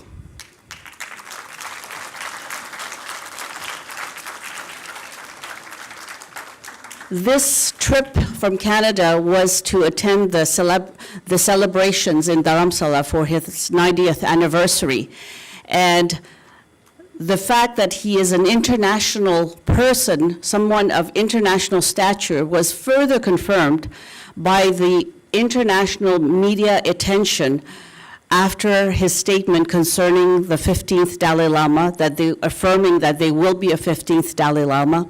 There were over 200 media representatives in Dharamsala. There were messages from former US President Bush, Clinton, Obama, a special message from Prime Minister Modi, a special message from the Secretary of State, Mark Rubio. So all of this really confirmed that he is a citizen of the world. His legacy has gone beyond the boundaries of India and Tibet. And as I reflected about that, I thought, what is it about him that resonates so much with people all over the world? And of course, like it was previously mentioned, it's his message of compassion and kindness. But what stands out is that His Holiness started speaking about kindness and compassion very, very early on, before it was part of the public discourse that we see today. And while in the West, people didn't necessarily connect with that notion right away, as humans, we get sick, we get old, and those are moments where we realize the truth of his message, that we all need kindness, we all need compassion sooner or later. And that also, while we place great emphasis in educating the mind, that we also need to educate the heart. And I think that message has really gone throughout the world. The other message also is this emphasis about shared humanity. He has emphasized that human nature is intrinsically good, and constantly reminded us to keep faith in ourselves, that despite our failings, our nature is intrinsically good, and to continue to strive to be that best version of ourselves. I think the other thing that stands out for His Holiness is his ability to craft the messaging of the values that he's trying to have the world understand, of kindness and shared humanity, is to say, to look at his audience. I noticed early on in his speeches, he would say to the Western audience especially, remind them to be kind, and remind them that kindness is the love that one feels for one's mother. Then he realized that in the West, many people have issues with their parents. So then he shifted his message and he said, remember kindness and the love you feel for your child. And that message passed much better. And likewise, in the West, there's a mixed history of institutionalized religion. So that is my clock reminding me that I have reached my 5 minutes. So if you'll indulge me for just 2 more minutes, since I'm not going to have this many opportunities to address Indian youth and Indian citizens, I really want to share a few, if you allow, Gisela, please. Thank you. So the other, like I was saying, is institutionalized religion, and that's when he came with that wonderful terminology called secular ethics. And that message really resonated, and that's why, you know, also by saying he's a simple monk, saying that anybody can be what he represents, that he is just a simple human being, and the shared humanity, convincing people that everybody has the potential to espouse the values that he tries to convey. In conclusion, I want to say a few things about India. Of all the countries that Tibet has connections to, our deepest cultural geopolitical bonds are with India. If Tibet, if the world, if the international community today can appreciate the legacy of His Holiness, that success belongs also to India.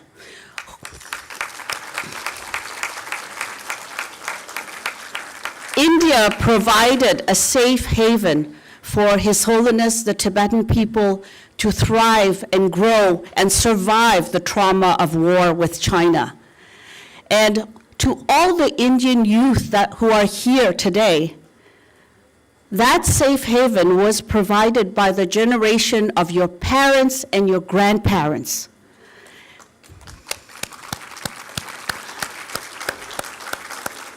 As you become adults, you will be entrusted with continuing to provide that safe haven.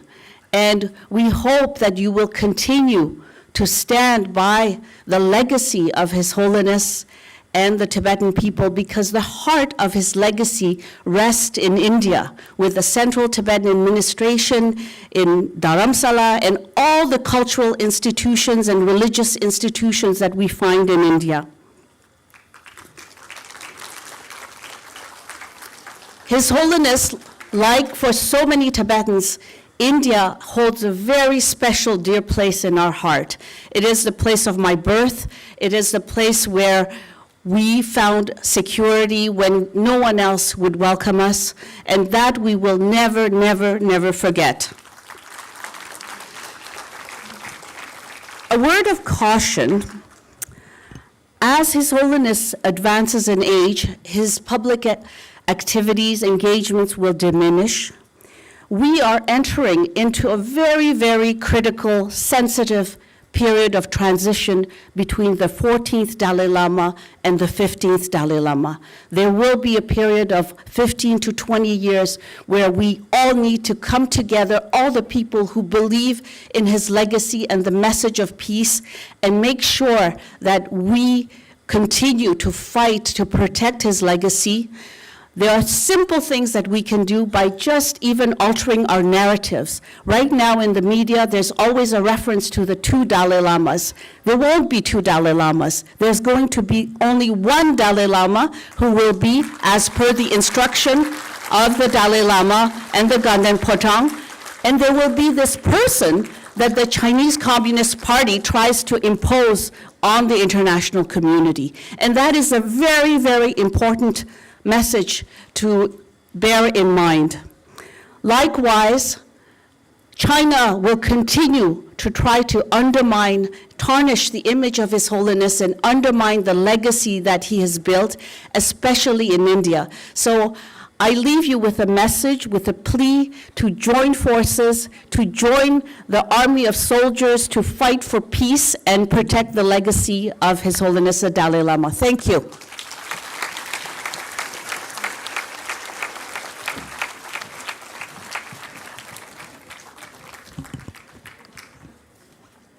Thank you, Kasur, Srimati Dignitary. Now, I would like to invite Mr. Dignitary, the current representative of His Holiness, the Bureau of His Holiness the 14th Dalai Lama, New Delhi.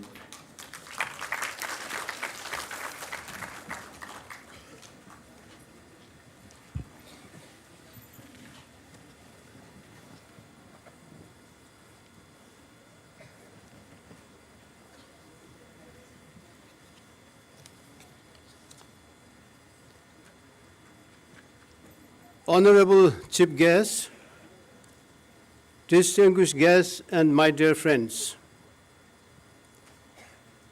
it is indeed profound honor to be invited by Tibet House to join you in celebrating the 90th birthday of His Holiness the Dalai Lama. As we gathered here today, we are not merely marking a milestone in years, but celebrating 9 decades of unwavering dedication to compassion, wisdom, and the pursuit of the universal peace. His Holiness has been a beacon of hope and resilience for the millions around the world.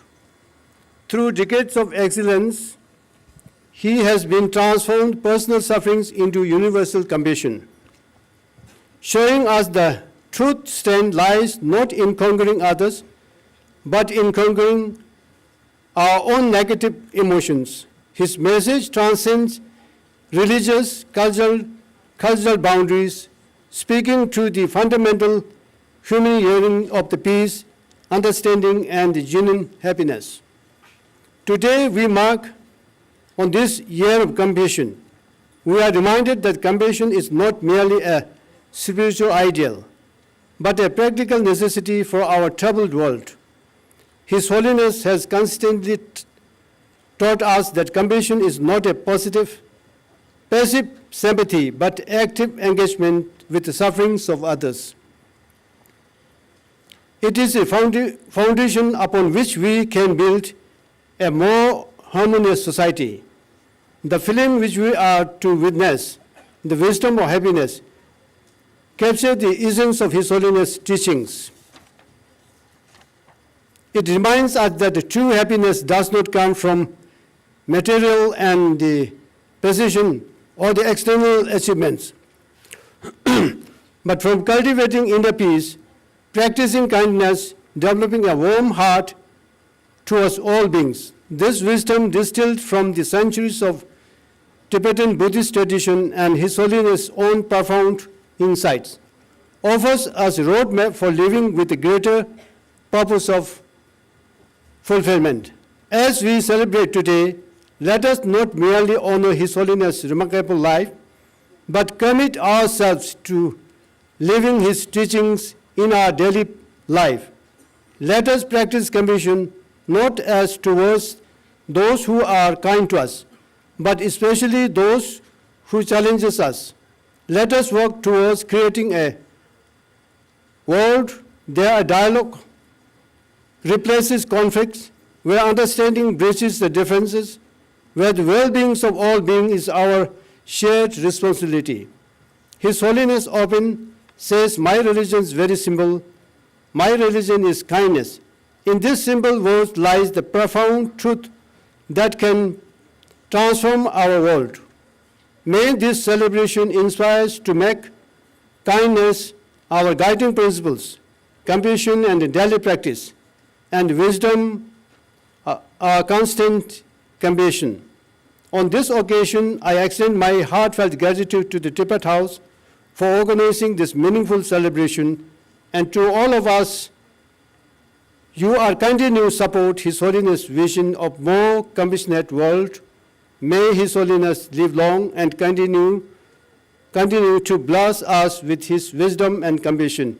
May all beings be happy and free from suffering. Thank you. Testile.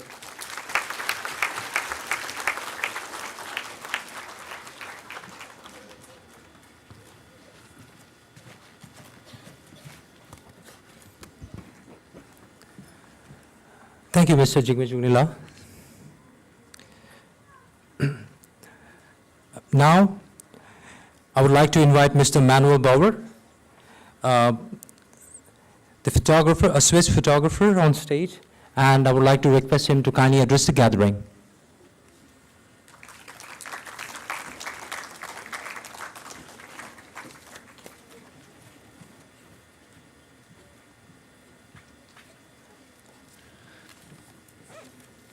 Good morning. I'm just overwhelmed by this beautiful celebration. Thank you very much for inviting me to talk about my new book and to show you our new movie. But more important, thank you very much for inviting me to celebrate the Dalai Lama's birthday together with all of you. His Holiness, the 14th Dalai Lama, a simple monk as he sees himself, yet one of the most extraordinary personalities in history of time. And we are all blessed to happen to live on this planet exactly the same time together with him. Well, you already must have realized my poor English, and my apologies. I hope I make myself understood and get some of my points across.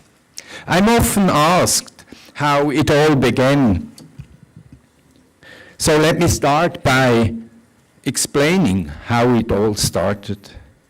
In 1990, I was a very young photographer, 23 years old. I was asked to travel India to document the Tibetan diaspora. A journalist and me raised the question whether the Tibetan culture can survive in exile after being destroyed by the Chinese occupation of Tibet. So we traveled the settlements, we interviewed freedom fighters, farmers, intellectuals, and logically we also interviewed His Holiness the Dalai Lama, and I was allowed to photograph him also in his private rooms. And it happened that just 4 months later, in June 1990, His Holiness came to Zurich, where we hosted our exhibition under the title Tibetan Culture on Foreign Soil. The university was packed with people. It was a big day for me. The media was there, TV stations. And just when His Holiness came up on stage and wanted to address the public, the secretary of the university ran up on stage and took the microphone off His Holiness, and he addressed you, the audience, by saying, he's very sorry, but the university have to be immediately evacuated because there is a bomb threat against His Holiness. And I was puzzled. There was no panic. It was all very quiet, and people were just sad not to listen to his speech. But all in a sudden, police and security stormed the room, and they took us, the VIPs, and gave us special treatment. His Holiness and other VIPs, the majors, politicians, and I was the small photographer of this exhibition, so I was also in this front row, and you, the small people, you know, in the hall, you had to look for yourself how you escaped this bomb. But we were taken to, you know, underground and long alleys and up the stairs again to a special emergency exit. But there was no key. The emergency exit was closed. So all the security personnel and all these police got really nervous, and there was walkie-talkies all over. Where is the key? Where is the key? A lot of shouting. And one person stayed very calm.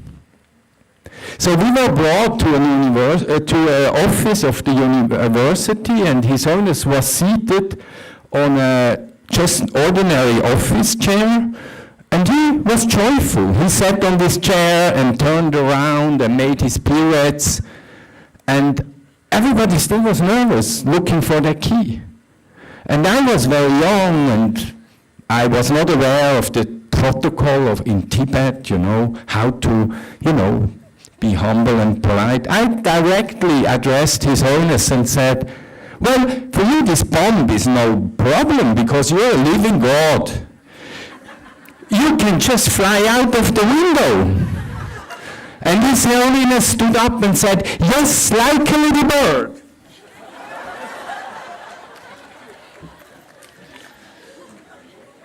Sorry for this small reenactment. But then all in a sudden the key came, the exit was opened, His Holiness was put in a police car and off he went. And that was just stood there in this dark concrete underground garage all alone. And the next day all the papers and the TV station, they just talked about this bomb. Nobody talked about my exhibition, my photographs. But later I realized what was going on here. There was a man threatened by death. There was a bomb picking against him. Yet, he just had fun and was very relaxed. So I was puzzled. How is it possible that a human being is so much in control of his own emotions and realizing if there is a problem, immediately knowing if he can find a solution for it or not, and if there is no solution, why be stressed? So maybe this was the beginning of my visual search or visual investigation. Who is this simple monk from Tibet?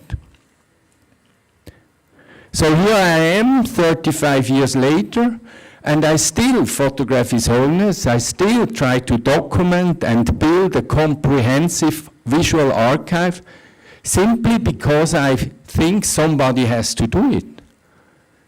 Because I believe in photography as a source of information for next generations, and I'm completely convinced that photography can contribute to change the world. So I hope that my work is maybe a tiny, tiny little piece that maybe contributes to make the world a better place. Thank you.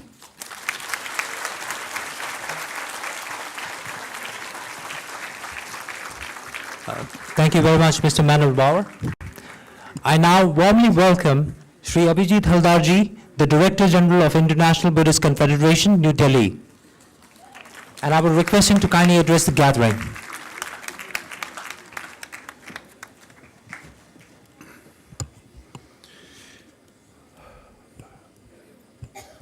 Good morning, Namo Buddhaya, and Tashi Delik to all of you here. Most respected venerable monks who are present in the auditorium, respected guests here on the stage, especially Mrs. Nirupama Rao, who I have been associated with for some time, quite some time. Geshe Damdulji, who considers me part of the Tibet House. Thank you very much for that honor. And all of you here in this auditorium, especially the youngsters, we heard His Holiness speaking about how you people are the future generation, and you are the ones who are going to lead up as far as his teachings are concerned. It is indeed a privilege and an honor for me to be present here and speak a few words on this very humbling occasion as we mark the 90th birth anniversary of His Holiness. You know, sages, gurus, seers have existed over the centuries, and they've all done their bit towards human development, towards welfare of human beings. But I always felt that in the case of His Holiness, he is one individual who, by virtue of the timing at this juncture, this moment, when the world faces some of the worst challenges, be it political, security related, or environment related, at this juncture we have this holy person who's there to bless us, to guide us, to take us through the right path of wisdom and compassion. We have all heard about his work, his contribution. Previous speakers have mentioned about how he has enabled us to learn about the relevance of compassion, of mindfulness, of ethical practice and ethical living. He has done a lot of work towards highlighting the relevance of ancient Indian tradition, especially the Nalanda tradition. He has done a lot of work in trying to bridge the gap between Mahayana and Theravada traditions. He has in fact encouraged intense dialogue between Pali and Sanskrit. I have been part of some of these dialogues where it's very interesting to see people representing the true traditions actually exchanging notes on various common issues, and in a very friendly way. He's also contributed immensely towards interfaith dialogue. But in my opinion, I feel there are three core areas where his contribution has been immense, absolutely immeasurable. The first, which I feel is, his interface, his ability to bridge the gap between Buddhist philosophical concepts and modern science. Today, we all know modern science is evolving at a fast pace. We're talking about artificial intelligence. We're talking about a time and age when you will be replicated by machines. So it's a dangerous phase. And this is the time when we need someone to guide us, help us understand as to how the teachings of the Buddha can be linked to modern science. And I'm sure if Gautama Buddha was around to see this happen and being carried out by someone like this, he would be most heartened. Some of the most brilliant scientists across the world have come around to believe this concept of link between modern science and Buddhist philosophical concepts as a reality. Most of the American universities, whether it is Harvard or Berkeley or Stanford, you have a lot of research going on in this area. His Holiness's special emphasis on neuroscience and psychology is something which is going to bail us out of the complex situation which we are facing today in our daily lives. The other area where I feel his contribution has been immense is environmental protection, environmental conservation. He is very passionate and he reveres Mother Earth. If you listen to his speeches, his language, you've seen a short film where he's talking to the kids about how they should protect Mother Earth. He's spoken against pollution of the sea, the water, the soil, the air. He has spoken about how nuclear waste dumping is creating problems which most of us don't know. He's spoken against overutilization of natural resources. And his emphasis has always been on the fact that whatever we have got from our ancestors, we should be able to preserve it for our future generations. There's something very, very important and relevant. Finally, his contribution towards preservation of Tibetan culture, Tibetan philosophy, Tibetan tradition, value systems, it's deeply seeped in philosophy and spiritualism, something which is very unique and rare. And I think if there is any place where this aspect has been preserved and is evolving in a positive manner, it is here in India under the blessings of His Holiness. We in India feel very blessed that he is around. He's given a lot to the world, but equally a lot to India. And as Madam mentioned, that,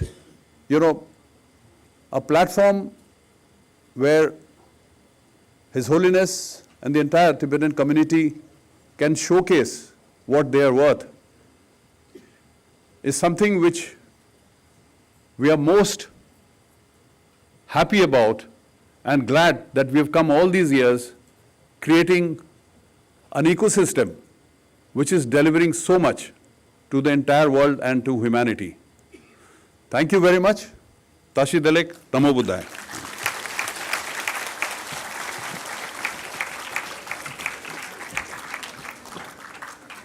Thank you, Shri Abhijit Haldarji.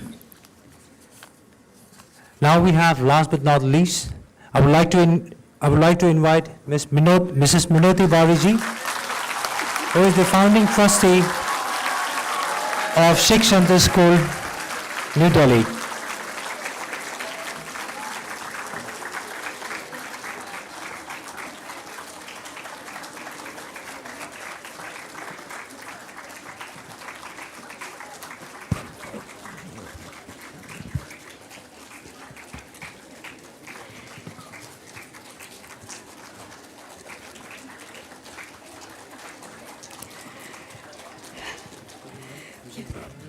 No, can I? Is this good?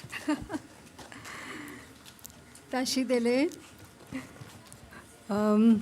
old friends, new friends, Geshe-la.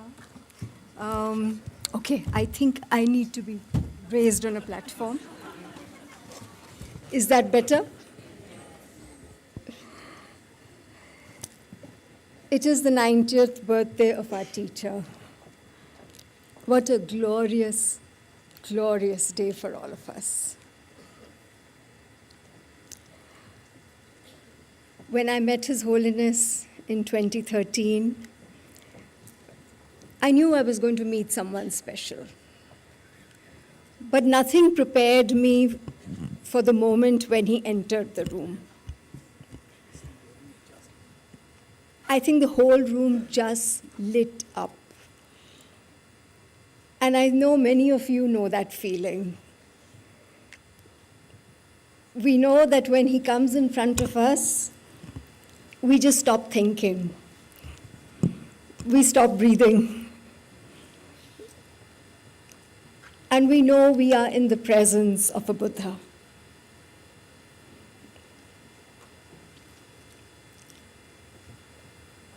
I'm so thankful to many of our leaders who in the past welcomed His Holiness to India, welcomed our Tibetan family to India, because we are truly enriched by your presence.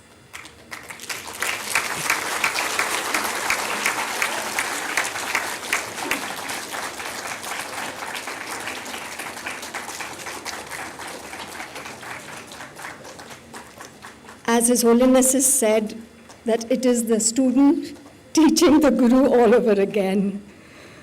We have rediscovered our education through Tibetan texts, through Tibetan script. We are rediscovering what the Buddha wrote and preached, not wrote but preached in India. And it's truly thanks to all of you. I think about His Holiness, what one can say that, especially to our students here, he is a teacher who teaches by example. Through his 3 doors of body, speech, and mind, his every word, every action, every thought is absolutely infused with the 2 wings of the bird of compassion and wisdom. You will meet him today through Manuel La's film, and you will actually meet him. He may be on screen, but you will meet him. And when you open your heart, you will see that there's not a single extra word from him. Every word holds meaning. Every word holds wisdom. And every word is a guidance. He is indeed a rare, rare being. I can't even call him human. I sometimes think he is not human. He is a rare being. And we are so blessed to be walking the earth when he is. It is a blessing of many lifetimes that we are able to walk the earth when this being is in our presence. And those of you who have not met him, seen him physically, I urge you, as my teachers have done, please go to Dharamshala whenever he gives a teaching. When he spots you, he sees you. And when I met him 12 years ago, we were a small group of 300 people. And as he walked in, he saw each one of us. We all felt accepted unconditionally. We all felt seen. And when he was leaving the premises, we must be about 150 of us near him after 3 days of teachings. And he saw each one of us. The guard bhaiya who opened the door for him, from that to everyone standing on the steps, he made eye contact with each one of us. And that was the first time, and every time I have seen him like that. He makes out contact, he reaches out completely, through body, through spirit, through heart. He is like a child, like Manuel shared. There is a child in him always in the forefront. He doesn't consider himself a spiritual leader or a senior monk also. And the child in him always comes forth. So he has the heart of a child and he has the mind of a very, very wise sage. And we are truly blessed to be in the same air that he breathes. I think we don't even know how blessed we are. Our minds will never know. But we will feel. We will feel that from the heart. Because that is who he is. And that is what he inspires us to be, just by being who he is. So we hope in our lifetime we can be a little bit of what His Holiness is. And just connect with each other. Just feel for each other. Be there for each other, like he is there for us always. And I also want to thank Tibet House and its entire team for putting so much of effort into gathering us all today. Thank you. Thank you, all of you. Thank you.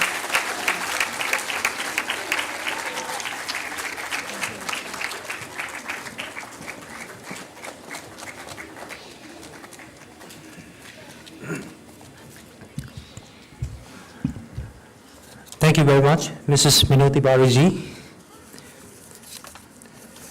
Now, I would like to take this very opportunity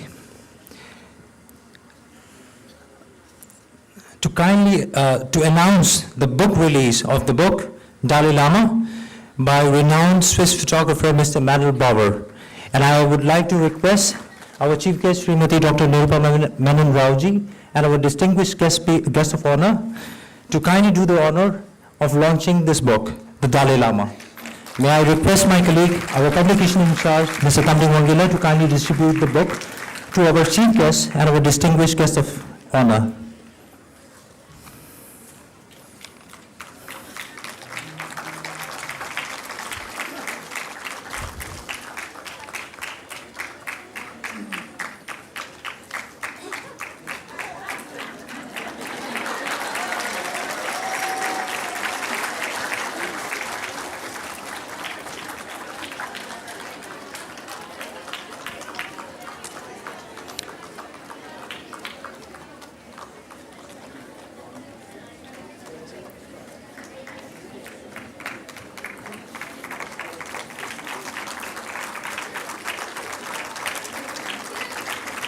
Ladies and gentlemen, I request all of you to kindly give them a huge round of applause while we launch the book Dalai Lama by Mr. Manuel Bauer.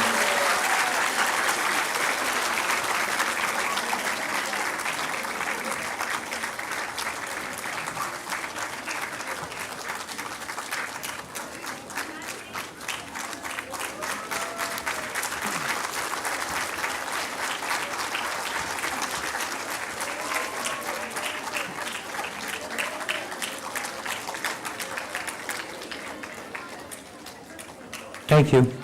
Thank you very much.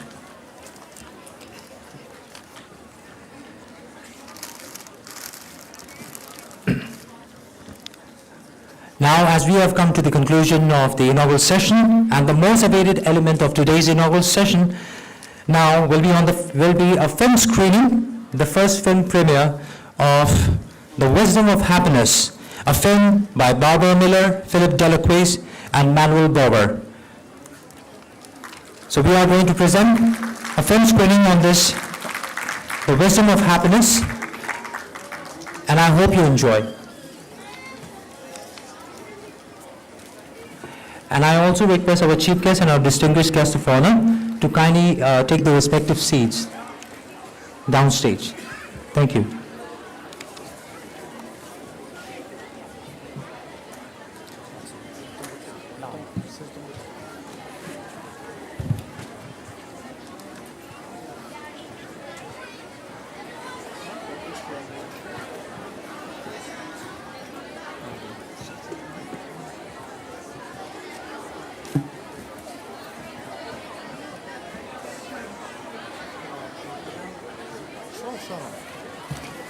You can have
brothers and sisters of this small planet. When your mind is a little bit disturbed, take deep breathing.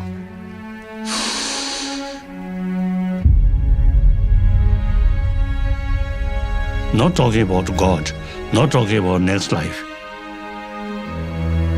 This very life, just one life.